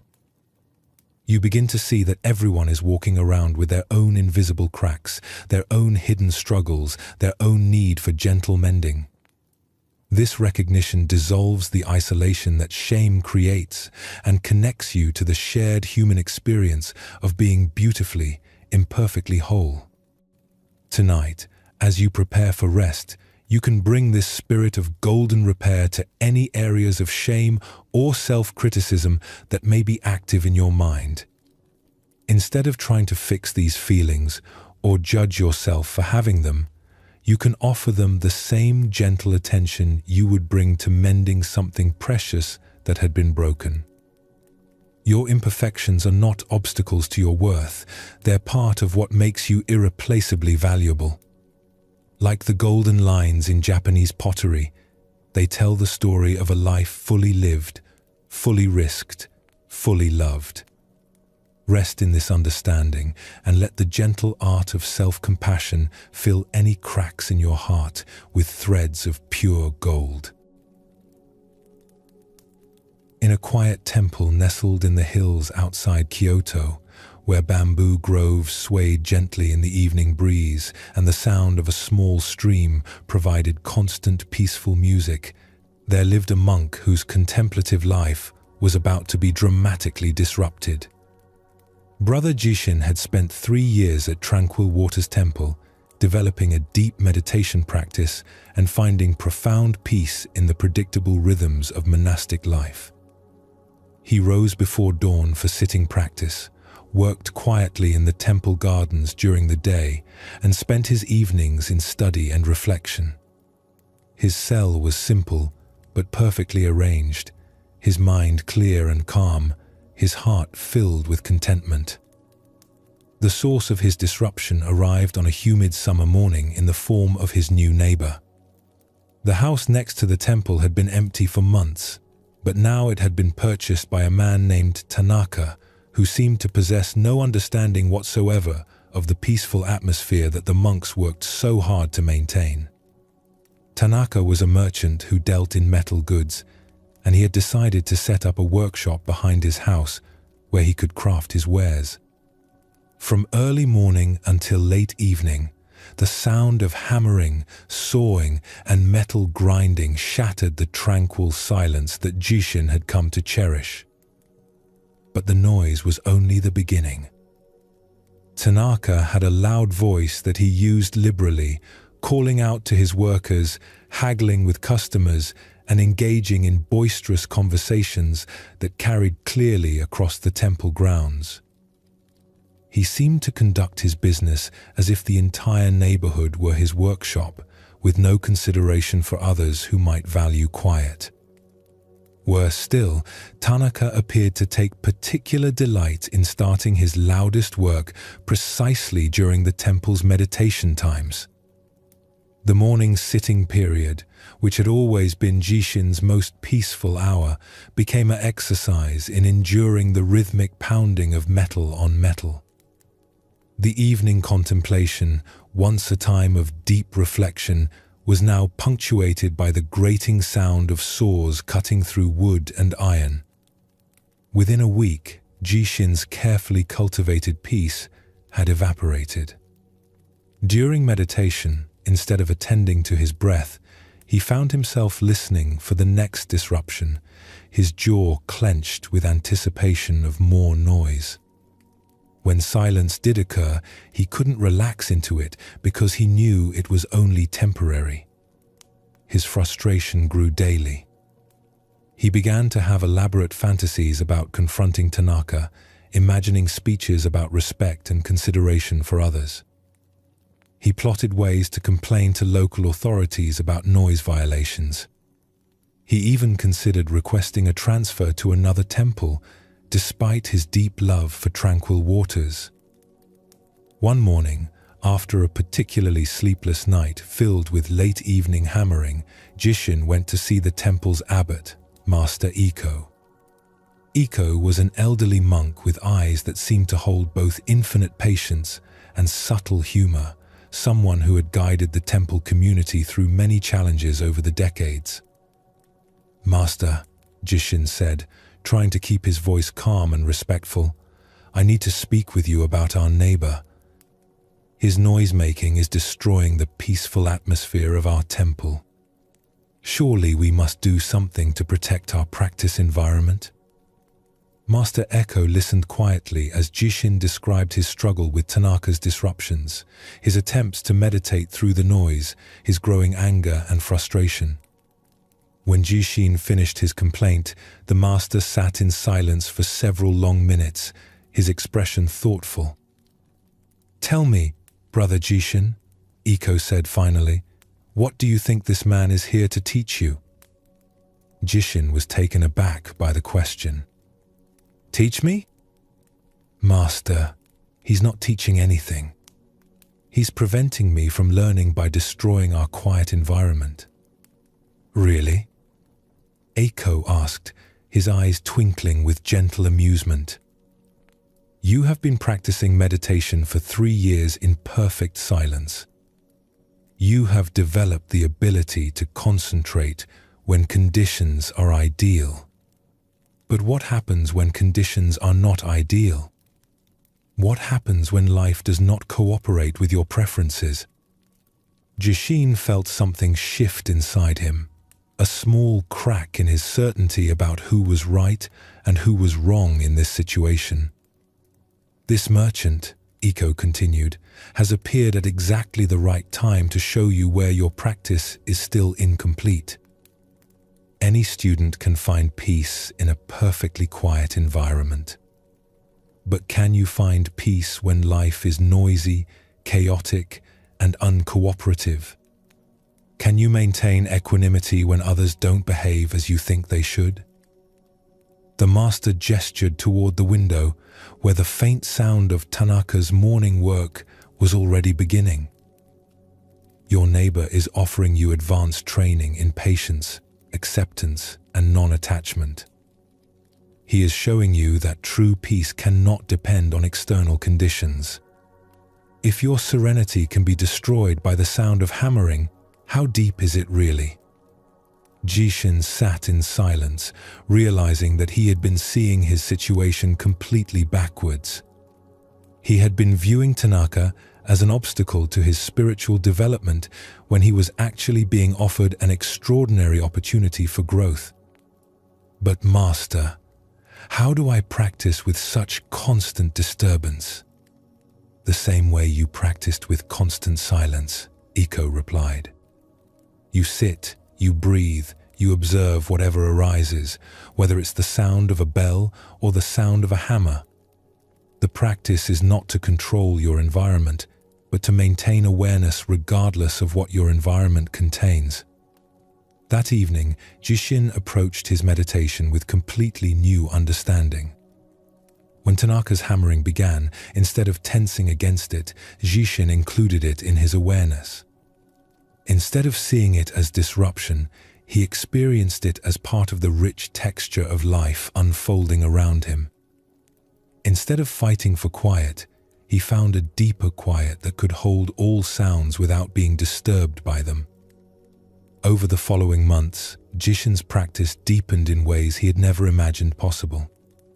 He learned to meditate in conditions that would have been impossible before. More importantly, he developed the kind of inner stability that remained unshaken regardless of external circumstances. When Tanaka eventually moved his workshop to a different location, Jishin found himself almost missing the challenges his neighbor had provided. The merchant had been, without knowing it, one of the most effective meditation teachers Jishin had ever encountered. Most of us go through life with an unconscious expectation that other people should behave in ways that make our lives easier and more pleasant. When they don't, when they're loud when we want quiet, busy when we want calm, demanding when we want space, we automatically assume something is wrong and needs to be fixed. But what if these challenging people are actually serving an essential function in our spiritual development? What if they're showing up in our lives precisely because we need to learn something that only they can teach us? Jishin's story shows how a shift in perspective can transform what seems like an obstacle into an opportunity. His neighbor wasn't actually preventing him from practicing meditation. He was providing a different, more challenging form of meditation practice. The noise wasn't destroying the conditions for inner peace. It was revealing how conditional and fragile that peace had been. This principle applies to all kinds of difficult relationships. The colleague who constantly interrupts you might be teaching you about patience and the skill of maintaining your center when others are chaotic. The family member who criticizes you might be showing you where you're still dependent on external approval for your sense of worth. The friend who's always late might be offering you lessons in acceptance and letting go of the need to control others' behavior. When someone triggers a strong emotional reaction in you, that reaction is valuable information. It's pointing toward an area where you're still attached, still dependent on external circumstances being a certain way for you to feel okay. The person who annoys you is showing you exactly where your inner freedom is limited.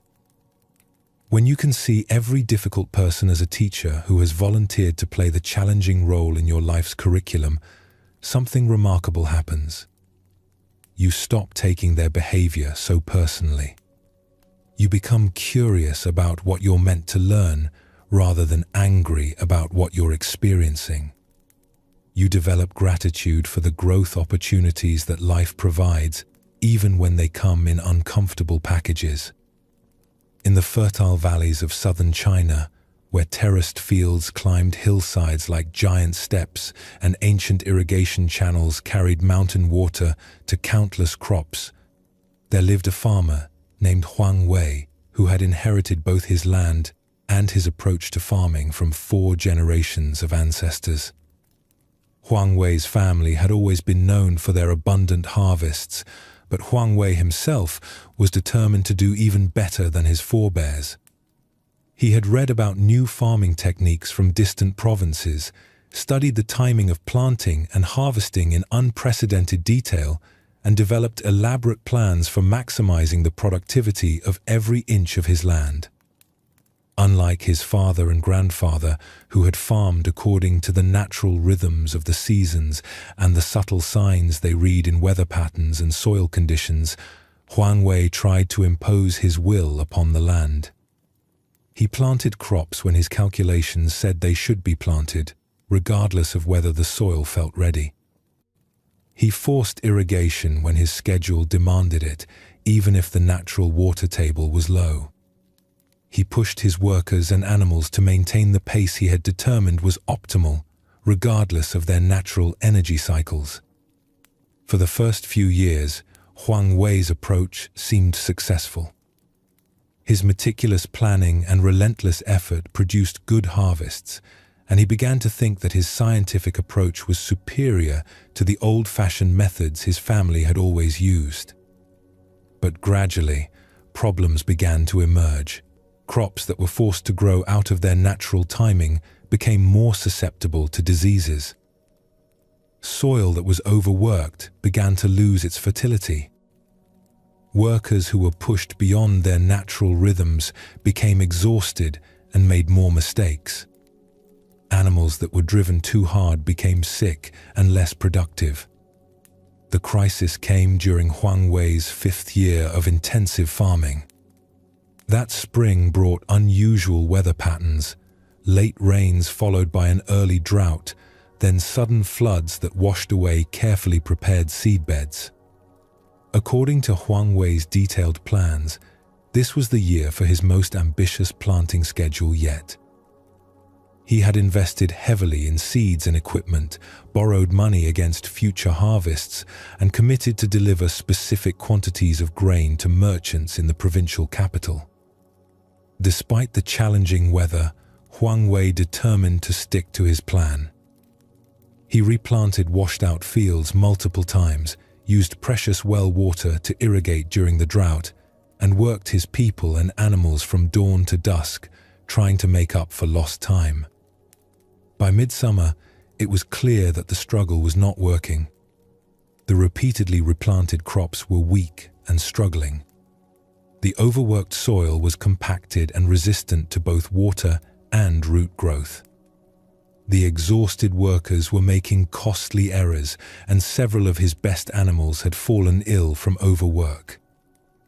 Meanwhile, Huang Wei noticed that his elderly neighbor, Old Chen, seemed to be having much better results with far less apparent effort. Chen's fields, which bordered Huang Wei's property, were green and thriving while Huang Wei struggled. Swallowing his pride, Huang Wei approached the old farmer one evening as Chen sat peacefully on his porch, smoking a pipe and watching the sunset paint the mountains gold. "Honored uncle," Huang Wei said, using the respectful term for an elder, "I have been observing your fields, and I confess I don't understand how you achieve such good results.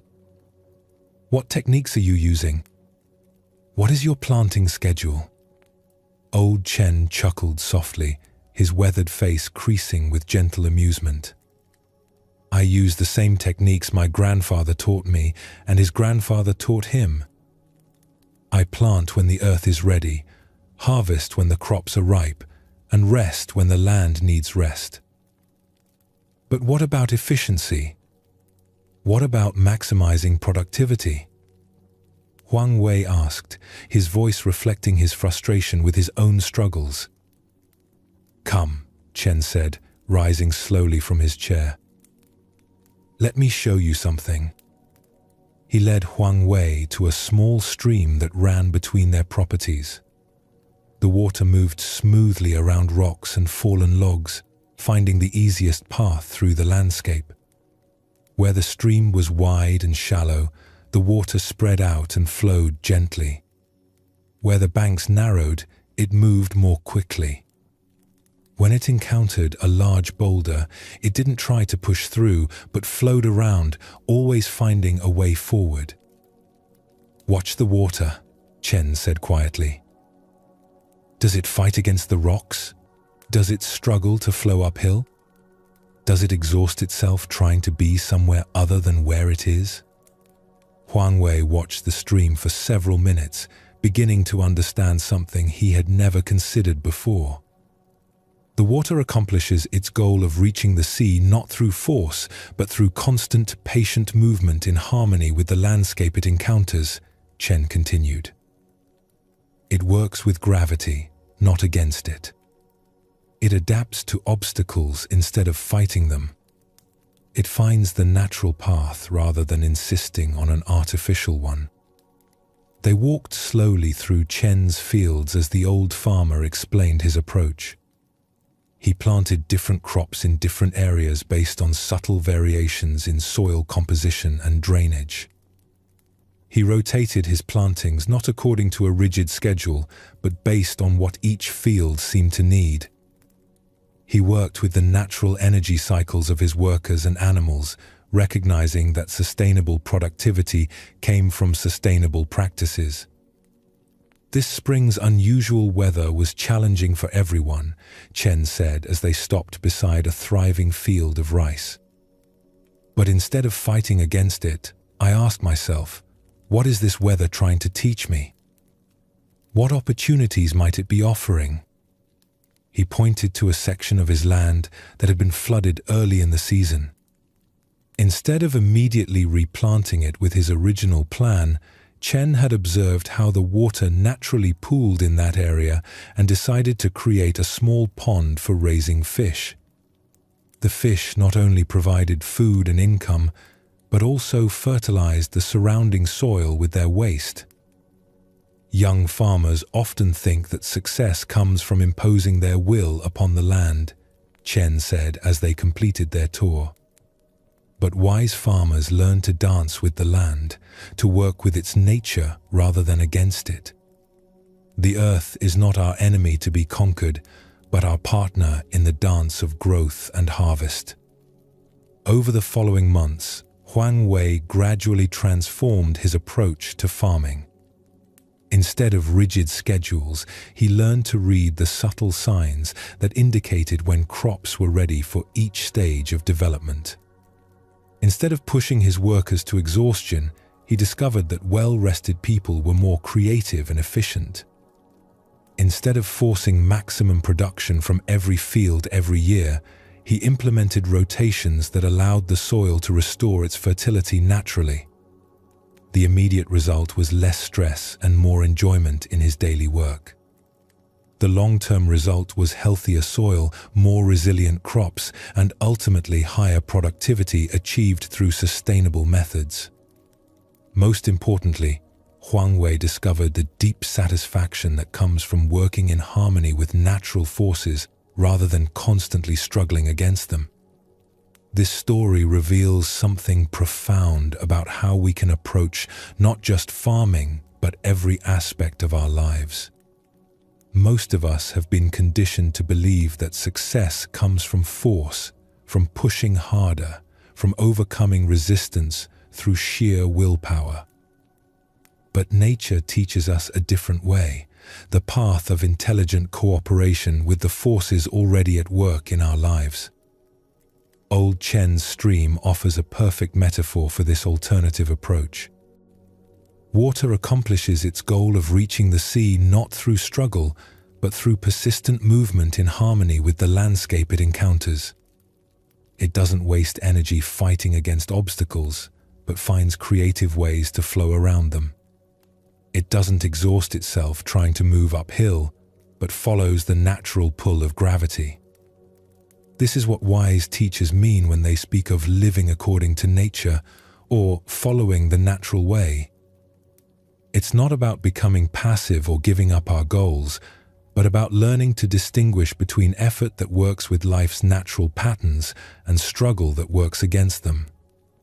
In our personal lives, this might mean recognizing our natural energy rhythms and working with them rather than against them. Some people are naturally more creative in the morning, others in the evening. Some work best in intense bursts followed by periods of rest. Others prefer steady, consistent effort. When we honor these natural patterns, instead of forcing ourselves into artificial schedules, we often find we accomplish more with less stress. It also means learning to read the subtle signs that indicate when we're ready for different kinds of growth or change. Just as Chen knew when his fields were ready for planting, we can learn to sense when we're ready for new challenges, when we need rest and restoration, when it's time to let go of something that's no longer serving us. The Buddha's teaching about the middle way points to this same wisdom. It's the path between the extremes of indulgence and deprivation, between pushing too hard and not trying at all. It's the sweet spot where effort feels natural rather than forced, where we're moving toward our goals but not at the expense of our well-being. One of the most practical applications of this teaching is learning to work with our emotions rather than fighting against them. When we're feeling sad, instead of immediately trying to cheer up, we can ask what this sadness might be trying to tell us. When we're feeling afraid, instead of forcing ourselves to be brave, we can explore what this fear is trying to protect. When we're feeling angry, instead of suppressing it or acting it out, we can investigate what boundary might need attention. This doesn't mean wallowing in difficult emotions or using them as excuses for harmful behavior. It means learning to treat our emotional life like Chen treated his farming, with attention, respect, and willingness to work with what's actually happening rather than what we think should be happening. The same principle applies to our relationships with others. Instead of trying to control or change people, we can learn to accept them as they are while making wise choices about how to respond to their behavior. Instead of forcing relationships to be what we want them to be, we can appreciate what they actually offer while maintaining healthy boundaries.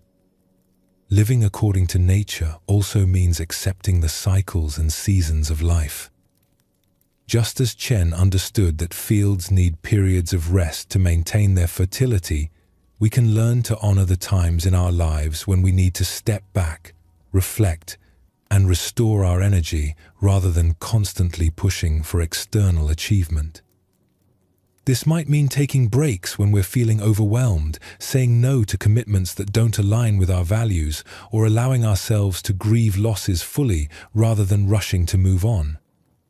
It means recognizing that sustainable happiness comes from working with our humanity rather than trying to transcend it. The practice is to become more sensitive to the natural flows and rhythms in your own life. Notice when you feel energized and when you feel depleted. Pay attention to which activities feel effortless and which require excessive force.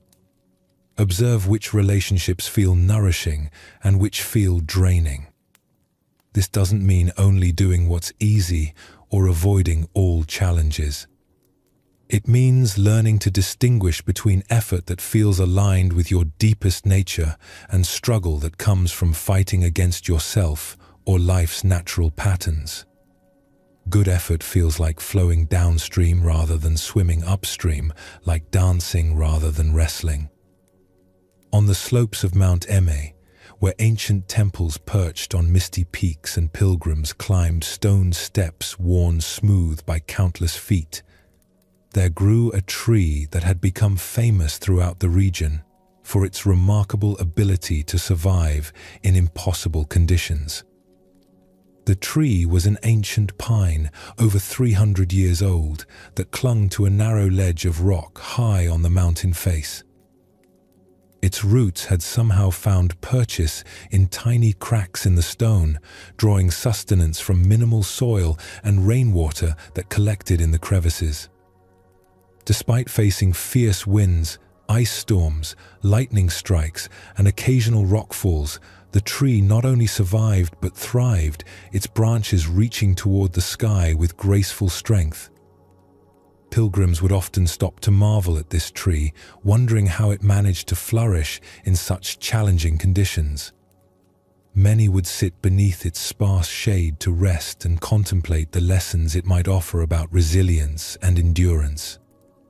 One summer, a young monk named Dao Ming was making his first pilgrimage to the sacred mountain. Dao Ming was going through a particularly difficult period in his life. He had recently lost his master to illness, felt uncertain about his spiritual progress, and was struggling with doubts about his chosen path. Everything in his life seemed hard, requiring tremendous effort just to maintain basic equilibrium.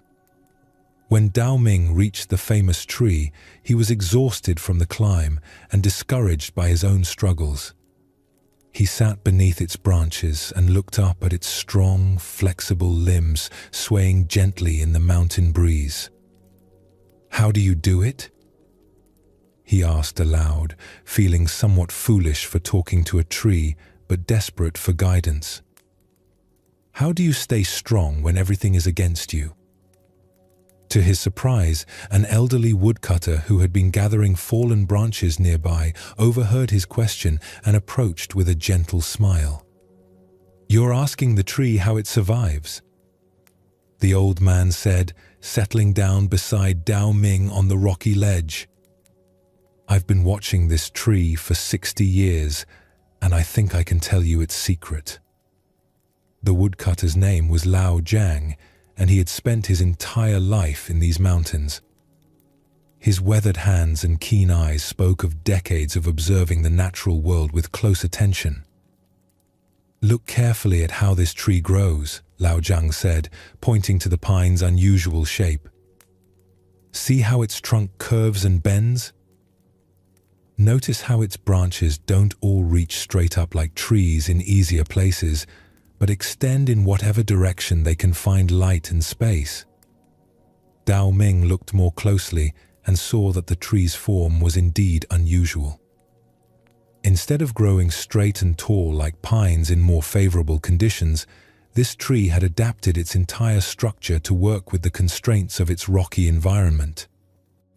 "When this tree was young," Lao Jiang continued, "it could have tried to grow exactly like trees in the valley, reaching straight up toward the sky. But that would have put it in direct conflict with the rock face above. Instead, it learned to grow around obstacles, to find creative ways to reach the light." He pointed to where the trunk curved gracefully around a large boulder. "See here? The tree didn't try to push through this rock or grow over it. It simply adjusted its path, turning this obstacle into part of its own unique beauty." Lao Jiang stood and walked to where the tree's roots disappeared into cracks in the stone. "And look at the roots. They don't fight against the rock. They find every tiny opening, every hairline crack, and follow those spaces deeper into the mountain. They work with the stone, not against it." "But how does it stay flexible in such harsh conditions?" Dao Ming asked. "When the storms come, how does it avoid breaking?" "Ah," Lao Jiang said, his eyes lighting up with enthusiasm for his favorite subject. "Watch the branches during the next wind gust." As if summoned by his words, a strong mountain breeze swept across the ledge. Dao Ming watched in fascination as the tree's branches swayed and bent dramatically, some nearly touching the rock face before springing back to their original position. "Rigid trees break in storms," Lao Jiang explained. "But flexible trees dance with the wind. This old pine has learned to bend so far it almost touches the ground, but it never breaks because it doesn't resist the force of the storm. It moves with it." Over the next hour, Lao Jiang shared what 60 years of mountain observation had taught him about the relationship between survival and adaptability. He showed Dao Ming how the tree's needles had grown smaller and thicker than normal pines to conserve water in the dry mountain air. how its bark had developed extra thickness to protect against temperature extremes, how it had learned to make the most of brief growing seasons by storing energy efficiently during favorable periods. This tree teaches us something important about living wisely, Lao Zhang said as they prepared to part ways.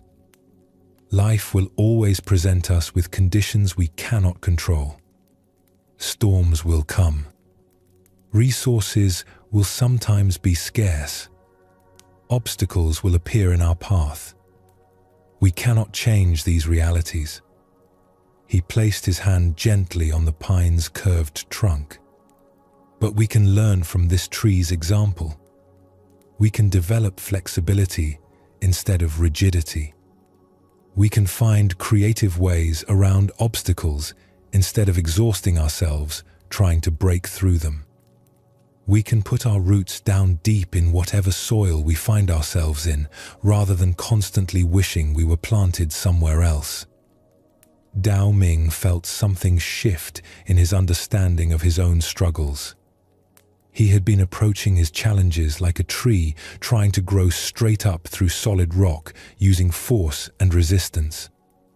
What if, instead, he could learn to bend and adapt like this ancient pine? The tree doesn't struggle against the mountain, Lao Zhang continued. It makes the mountain its partner. It finds ways to thrive precisely because of the challenges, not in spite of them. Its unique beauty comes from the very difficulties that would have destroyed a less flexible tree. As Dao Ming continued his pilgrimage that day, he carried with him a new understanding of what it meant to live according to nature. Not fighting against his circumstances, but learning to work creatively within them. Not resisting the storms of life, but developing the flexibility to bend without breaking. Not wishing he was somewhere else, but putting down deep roots in whatever soil he found himself in.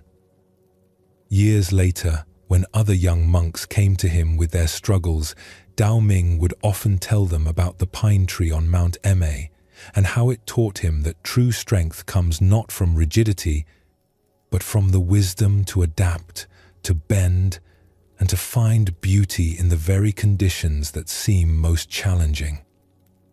This beautiful story reveals another dimension of living according to nature, the cultivation of adaptive wisdom that allows us to thrive in whatever conditions we encounter, rather than constantly fighting for conditions to be different.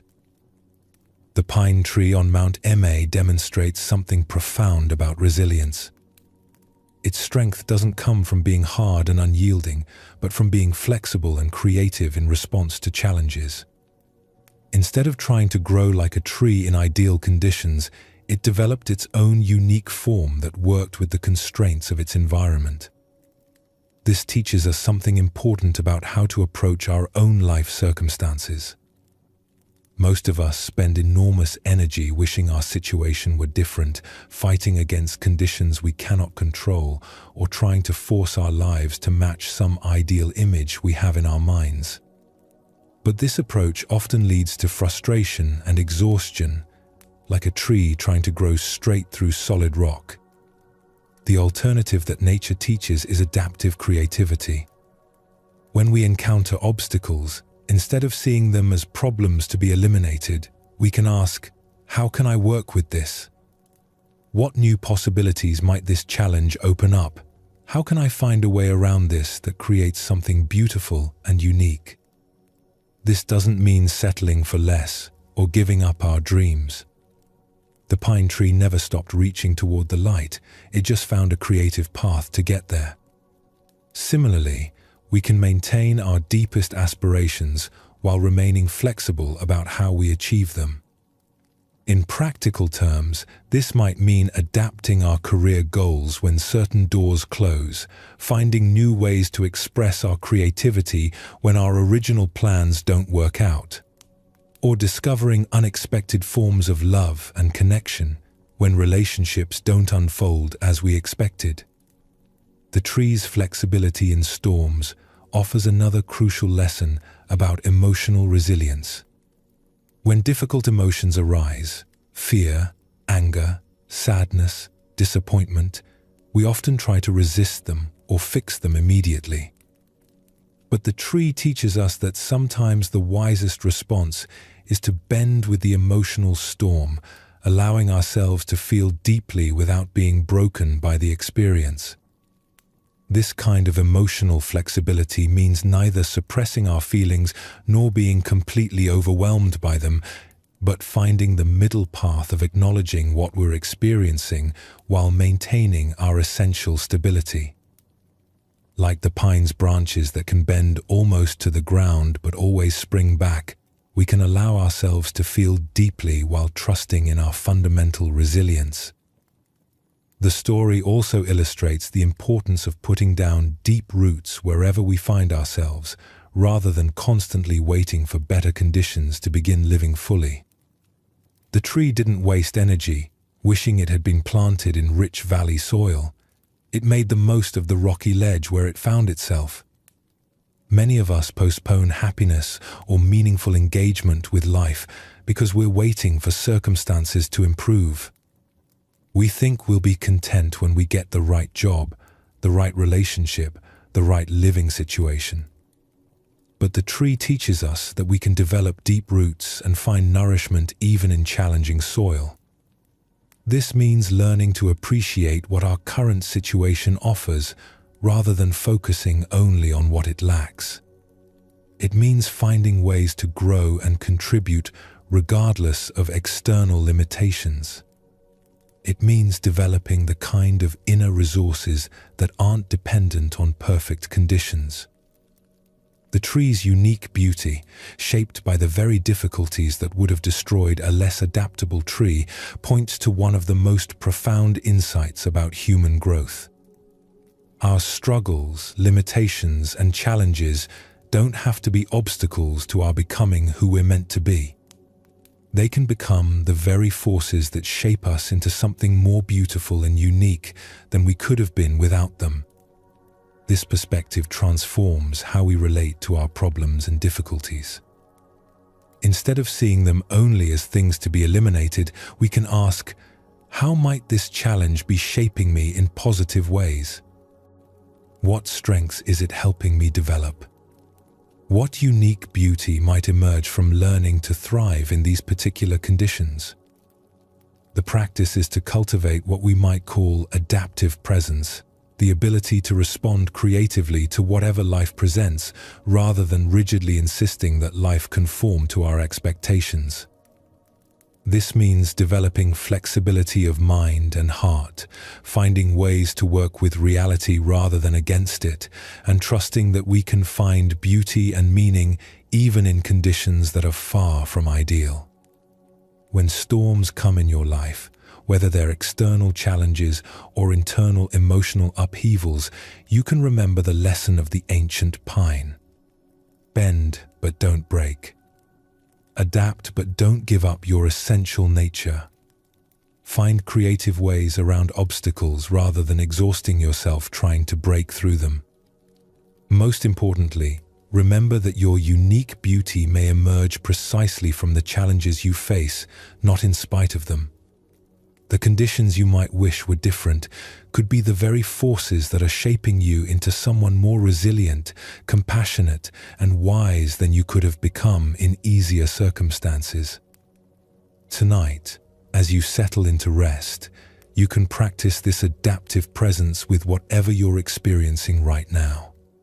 Instead of fighting against tiredness, stress, or any difficult emotions that may be present, you can allow yourself to bend with them, trusting in your fundamental resilience and your capacity to find your way to peace. Like the pine tree's roots finding nourishment in tiny cracks in stone, you can find sustenance and stability even in challenging conditions. Rest in this trust and let the natural wisdom of adaptation carry you gently into sleep. In a small temple high in the mountains of Tibet, where the air was so thin that every breath was a conscious act, and the silence so deep it seemed to ring like a bell, there lived a monk whose life was about to be transformed by forces completely beyond his control. Brother Tenzin had spent 15 years at Pemaling Monastery, developing a profound meditation practice and finding deep satisfaction in the simple rhythms of monastic life. His days were filled with prayer, study, and contemplation.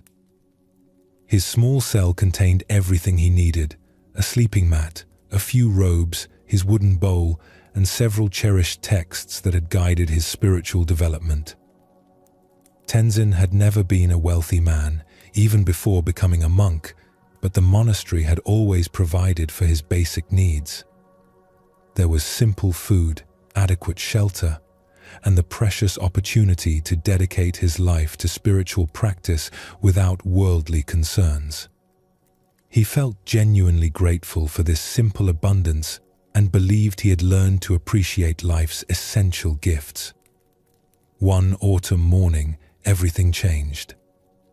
A devastating earthquake struck the region, lasting only minutes but leaving destruction that would reshape the landscape forever. When the terrible shaking finally stopped and the dust settled, Tenzin emerged from the ruins to discover that his world had been completely transformed. The monastery's main buildings had collapsed. The library, with its irreplaceable ancient texts, lay buried under tons of stone. The kitchen, the meditation hall, the rooms where the monks had lived for generations, all were reduced to rubble. Most heartbreaking of all, several of the older monks, including Tenzin's beloved teacher, had been killed in the collapse. In a matter of minutes, Tenzin had lost almost everything he held dear. His teacher, his books, his comfortable cell, the predictable routines that had given structure to his life. Even the monastery's food stores were buried under debris, leaving the surviving monks without provisions as winter approached. For the first few days after the earthquake, Tenzin felt overwhelmed by grief and loss. He wandered through the ruins, trying to comprehend the magnitude of what had been destroyed. Everything that had given his life meaning seemed to have been swept away in an instant. The future that had once seemed secure now appeared uncertain and frightening. The surviving monks, only 7 of the original 23, gathered each evening to share their meager resources and discuss their situation. Some talked of leaving to find shelter in other monasteries. Others spoke of returning to lay life, unsure how to continue their spiritual practice without the structure and community they had depended upon. On the 4th night after the earthquake, as Tenzin sat alone among the ruins looking up at stars that seemed brighter than ever before, something unexpected began to shift in his understanding. Perhaps it was the silence, deeper now than it had ever been when the monastery was full of activity. Perhaps it was the clarity that sometimes comes in moments of complete loss. But gradually, Tenzin began to see his situation differently. He realized that he was still alive when he easily might not have been. His body was unhurt, while others had been severely injured. His mind, though grieving, was still capable of thought and reflection.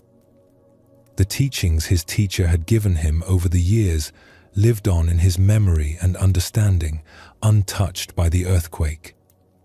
As this recognition deepened, Tenzin felt a strange sensation arising in his heart. Despite the devastation around him, despite the uncertainty of his future, he began to feel grateful. Not grateful for the earthquake or the destruction, but grateful for what remained, for what could never be taken away. He was grateful for each breath in the thin mountain air. Grateful for the warmth of the small fire the monks had managed to build from salvaged wood. Grateful for the companionship of his fellow survivors, their shared vulnerability creating a bond deeper than they had known when life was comfortable. Most surprisingly, Tenzin found himself grateful for the earthquake itself, not because he wanted destruction, but because it had stripped away everything non-essential and revealed what truly mattered. Without his books, he discovered how much wisdom lived in his own heart. Without his comfortable cell, he appreciated the vast openness of sleeping under the stars. Without the monastery's routines, he found a more intimate connection to the natural rhythms of day and night. Over the following weeks, as the monks worked together to create temporary shelter and forage for food, Tenzin's gratitude continued to deepen. Every small blessing, a handful of barley found in the ruins, a clear day for gathering firewood, a night without wind, felt like an incredible gift. When a supply caravan finally reached them from the valley below, bringing food and materials to help them survive the winter, Tenzin received his portion with such profound appreciation that the merchants were moved to tears. They had never seen anyone express such genuine gratitude for simple necessities. "How can you be so thankful?" one of the merchants asked. "You've lost everything." "No," Tenzin replied with a smile that seemed to light up his entire face.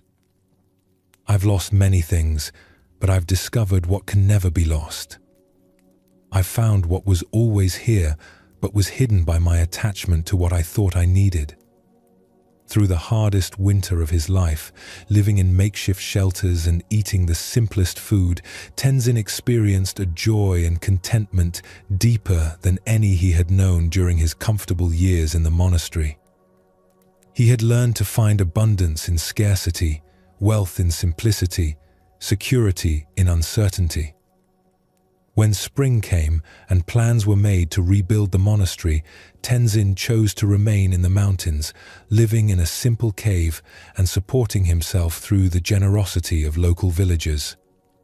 He had discovered that true richness had nothing to do with external conditions and everything to do with the grateful recognition of life's essential gifts. Years later, people would travel great distances to visit the monk who had learned to find treasure in catastrophe, and they would leave carrying something of his radiant appreciation for the simple miracle of being alive. This powerful story reveals how gratitude can become a transformative force that completely changes our relationship to life's difficulties. Tenzin's experience shows us that genuine appreciation is not dependent on favorable circumstances, but can actually flourish most brilliantly when external conditions are most challenging. The earthquake that destroyed Tenzin's comfortable life also revealed something profound about the nature of happiness and security. As long as he was surrounded by familiar comforts, he couldn't see how much of his contentment came from sources that could never be threatened. It took the loss of everything external for him to discover the wealth that had always existed within his own being. This is what we might call the alchemy of gratitude, the mysterious process by which appreciation can transform even the most difficult experiences into sources of wisdom and strength. When we learn to feel grateful not just for what we have, but for what we are, for the simple fact of being conscious and alive, we discover a source of joy that no external circumstance can touch. Tenzin's gratitude wasn't a denial of his loss or a pretense that the earthquake had been good. He genuinely grieved for his teacher and his fellow monks. He felt the difficulty of his new circumstances. But within this honest acknowledgement of pain, he found something else: profound appreciation for everything that remained, everything that was still possible, everything that could never be taken away. This kind of gratitude requires a fundamental shift in how we define abundance and security. Most of us have been conditioned to believe that we need certain external conditions to be happy: enough money, the right relationships, good health, comfortable living situations. When these conditions are threatened or lost, we feel that our well-being has been damaged. But Tenzin's experience points to a different understanding. True security comes not from controlling external circumstances, but from developing such deep appreciation for existence itself that we can find abundance regardless of what we possess materially. When we learn to be grateful for consciousness, for the ability to experience beauty, for the capacity to love and be loved, we tap into a source of wealth that no earthquake can destroy. This doesn't mean becoming passive about improving our circumstances or helping others who are suffering. Tenzin didn't stop working to create shelter and find food. He approached these practical tasks with a transformed heart. Gratitude doesn't eliminate the need for wise action. It transforms the spirit in which we act, replacing anxiety and grasping with appreciation and trust. The practice of transformative gratitude begins with recognizing what we usually take for granted. The fact that we can see color and hear music. The reality that we can think and feel and choose. The miracle that our hearts beat without our conscious control, that our bodies heal from injuries, that consciousness arises fresh each morning after the mysterious absence of sleep.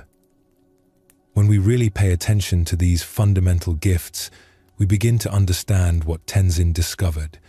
We are surrounded by abundance at every moment, but we usually focus on what we lack rather than appreciating what we have. This shift in attention is like discovering that we've been living in a palace while thinking we were in a prison. This kind of gratitude also extends to our difficulties and challenges.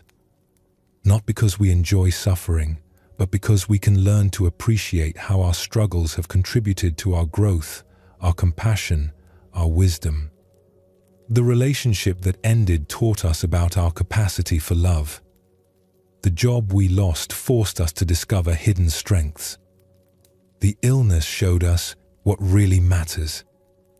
When we can find genuine appreciation for the role that difficulties have played in shaping who we are, we discover what Tenzin found, that there are no purely negative experiences, only experiences we haven't yet learned to receive as gifts. This transformative gratitude naturally leads to what the Buddha called great compassion, the recognition that all beings are struggling with similar challenges, all seeking happiness, all deserving of kindness. When we're truly grateful for our own life, including its difficulties, we naturally want to help others find the same appreciation and peace. On the slopes of Mount Fuji, where cherry blossoms announced each spring with breathtaking beauty and ancient pilgrimage paths wound between groves of towering cryptomeria trees, there lived an old man named Kenji, who had become known throughout the region as the Grateful Pilgrim. Kenji had not always been known for his appreciation and contentment. In his younger years, he had been a successful but restless businessman, always seeking the next opportunity, the next achievement, the next acquisition that might finally bring him lasting satisfaction. He had accumulated wealth, status, and recognition, but somehow the happiness he sought remained elusive.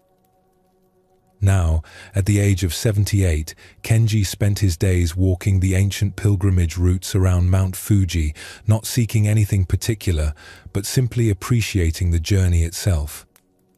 Travelers who encountered him on the mountain paths were often struck by his radiant contentment and his ability to find wonder in the smallest details of each day. One spring morning, as Kenji rested beside a small shrine overlooking a valley filled with blooming cherry trees, he was approached by a young businessman named Hiroshi who was clearly in distress. Hiroshi's expensive clothes were dusty from hurried travel, his face was lined with worry, and his constantly checking his mobile phone suggested a mind preoccupied with urgent concerns. "Honored elder," Hiroshi said, bowing respectfully but impatiently, "I have heard that you are known for wisdom about finding peace. I desperately need guidance. My business is failing, my marriage is troubled, my health is suffering from stress. Everything in my life seems to be falling apart, and I don't know what to do." Kenji listened with the patient attention of someone who had learned to be fully present with others' suffering. When Hiroshi finished describing his difficulties, the old man was quiet for several minutes, simply watching the cherry blossoms drift on the morning breeze. "Tell me," Kenji said finally, "about your journey up the mountain this morning. What did you notice on your way here?" Hiroshi looked puzzled. I was focused on reaching you as quickly as possible. I didn't really notice anything specific." "I see," Kenji said with gentle understanding. "And yesterday, before you decided to seek me out, what did you notice about that day?" "Yesterday was terrible," Hiroshi replied immediately. "More bad news about the business, another argument with my wife, a visit to the doctor that raised more concerns about my blood pressure. Nothing good happened at all." Kenji nodded thoughtfully. "Nothing good," he repeated softly. "Tell me, did you eat yesterday?" "Well, yes, but..." "And did you sleep last night?" "Yes, though not well." "And when you woke this morning, were you able to breathe freely?" "Of course, but I don't understand what..." "And on your climb up the mountain today, did your legs carry you where you wanted to go?" Hiroshi was beginning to see where this was leading. "Yes, they did." "And your eyes?" Kenji continued gently. "Were they able to see the path, the trees, the sky?" "Yes." "And when you speak to me now, can you hear my words? And can I hear yours?" "Yes, but what does this have to do with my problems?" Kenji smiled with infinite kindness. "My young friend, you told me that nothing good happened yesterday, and yet yesterday you received thousands of gifts so basic and essential that life would be impossible without them. You've been surrounded by miracles so constant that you've stopped noticing them." He gestured toward the vista spread before them. "In your urgency to reach me, you walked past countless cherry blossoms that will never exist again in exactly this form. You missed the sound of birds welcoming the morning, the feel of cool mountain air filling your lungs, the simple miracle of being alive on a spring day on this beautiful mountain." Hiroshi looked around as if seeing his surroundings for the first time.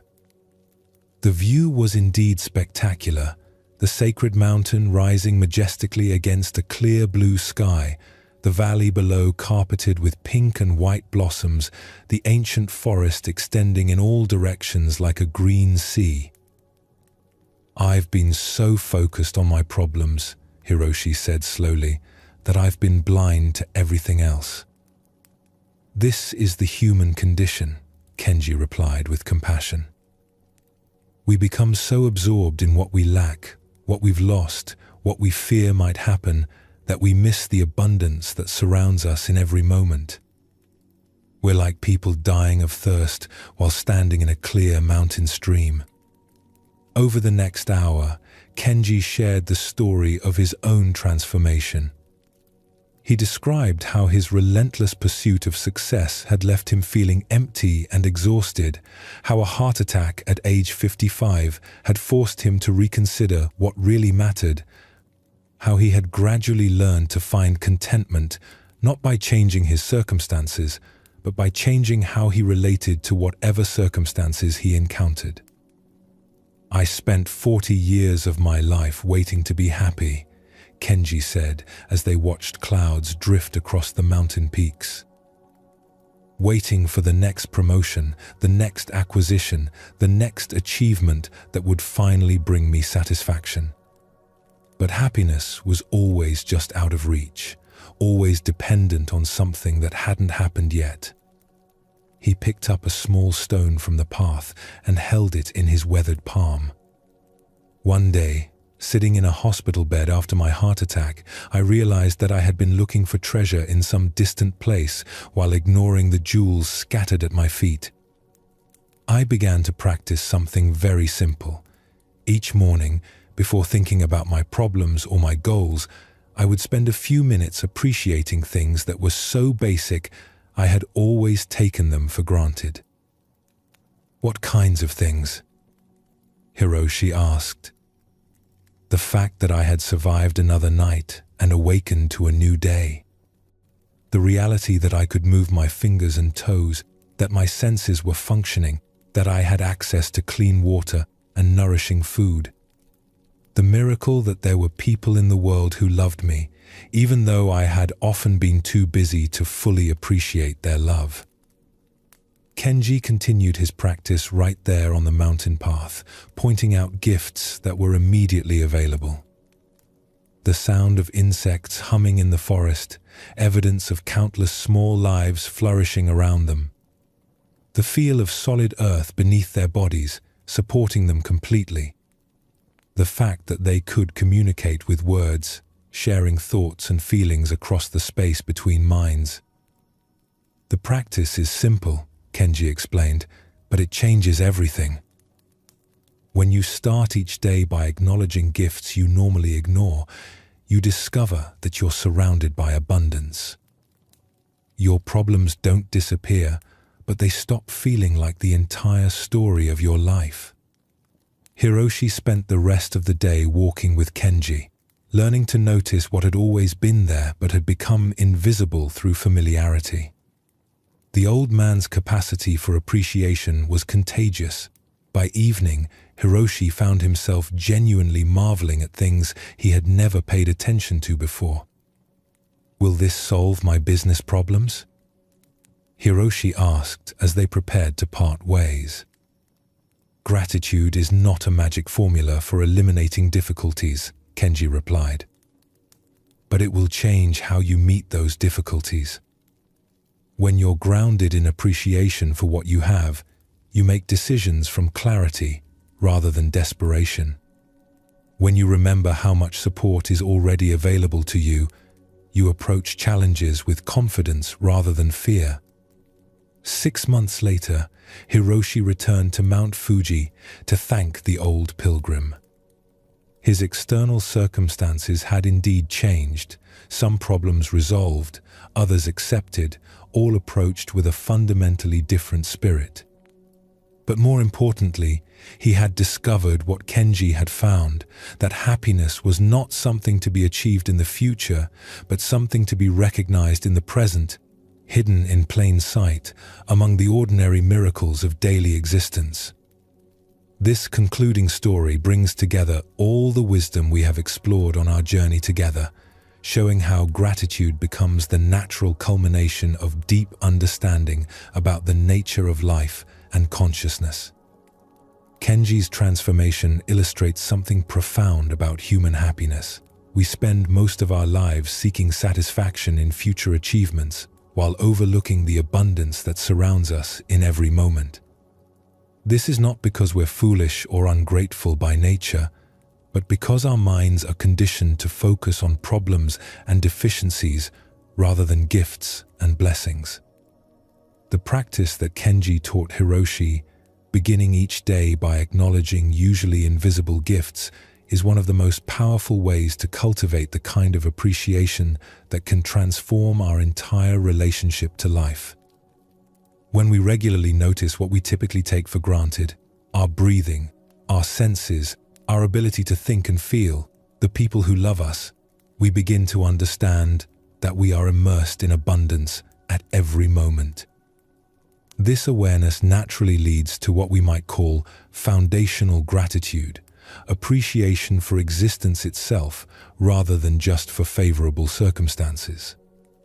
When we're grateful at this fundamental level, our happiness becomes much more stable because it's based on what is always available rather than on what comes and goes. This brings us full circle to where our journey began, with the understanding that true peace comes from within rather than from external conditions.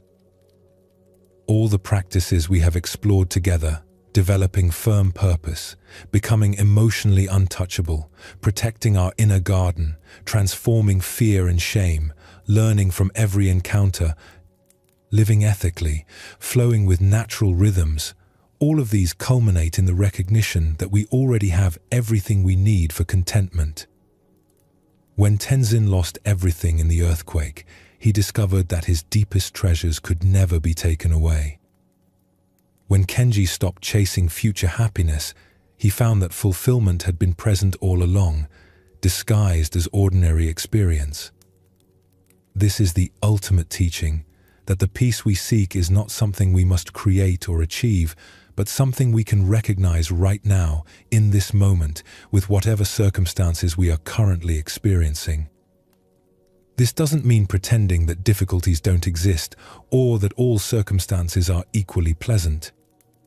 It means discovering the layer of appreciation that can coexist with any external condition. We can feel grateful for our capacity to love even when we're experiencing heartbreak. We can appreciate our body's resilience even when we're dealing with illness. We can be thankful for our ability to learn and grow even when we're facing challenging lessons. The practice that integrates everything we have learned is beautifully simple. Regularly return your attention to what is working, what is supporting you, what gifts are present in this moment that you might normally overlook. This doesn't require any special circumstances or achievements. It can be done anywhere, anytime, with whatever you are experiencing right now. As our time together draws to a close, you might notice this practice naturally arising.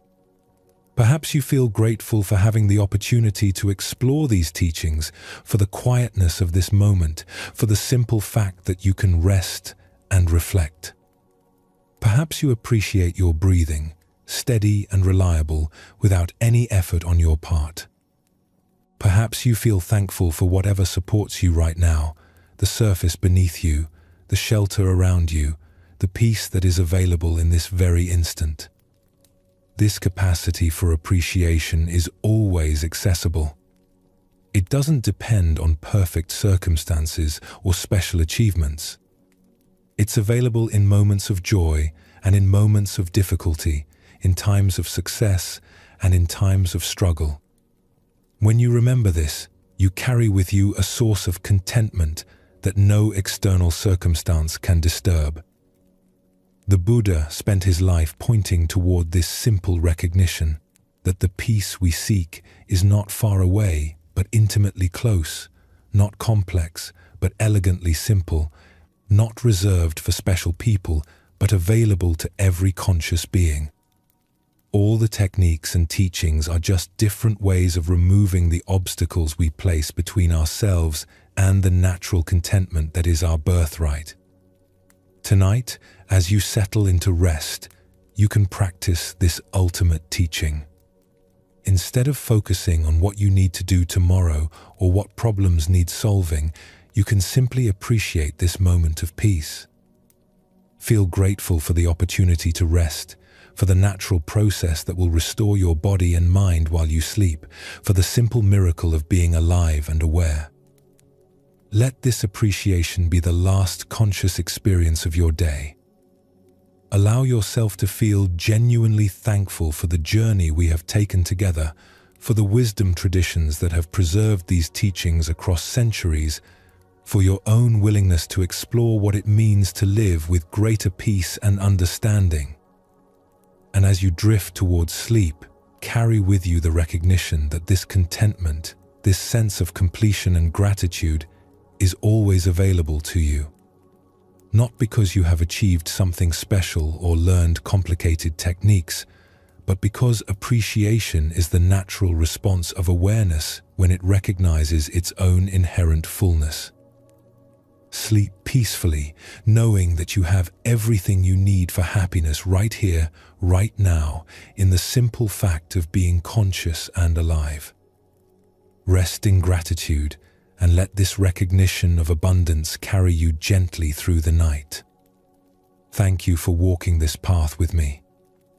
May these teachings bring you lasting peace, and may you remember in each moment the extraordinary gift of being exactly who you are, exactly where you are, exactly when you are. The journey continues with each conscious breath, each moment of awareness, each choice to respond with wisdom rather than reactivity. Welcome home to the peace that has been waiting for you all along. Sleep well, and thank you for joining us here at Sleepy Monk.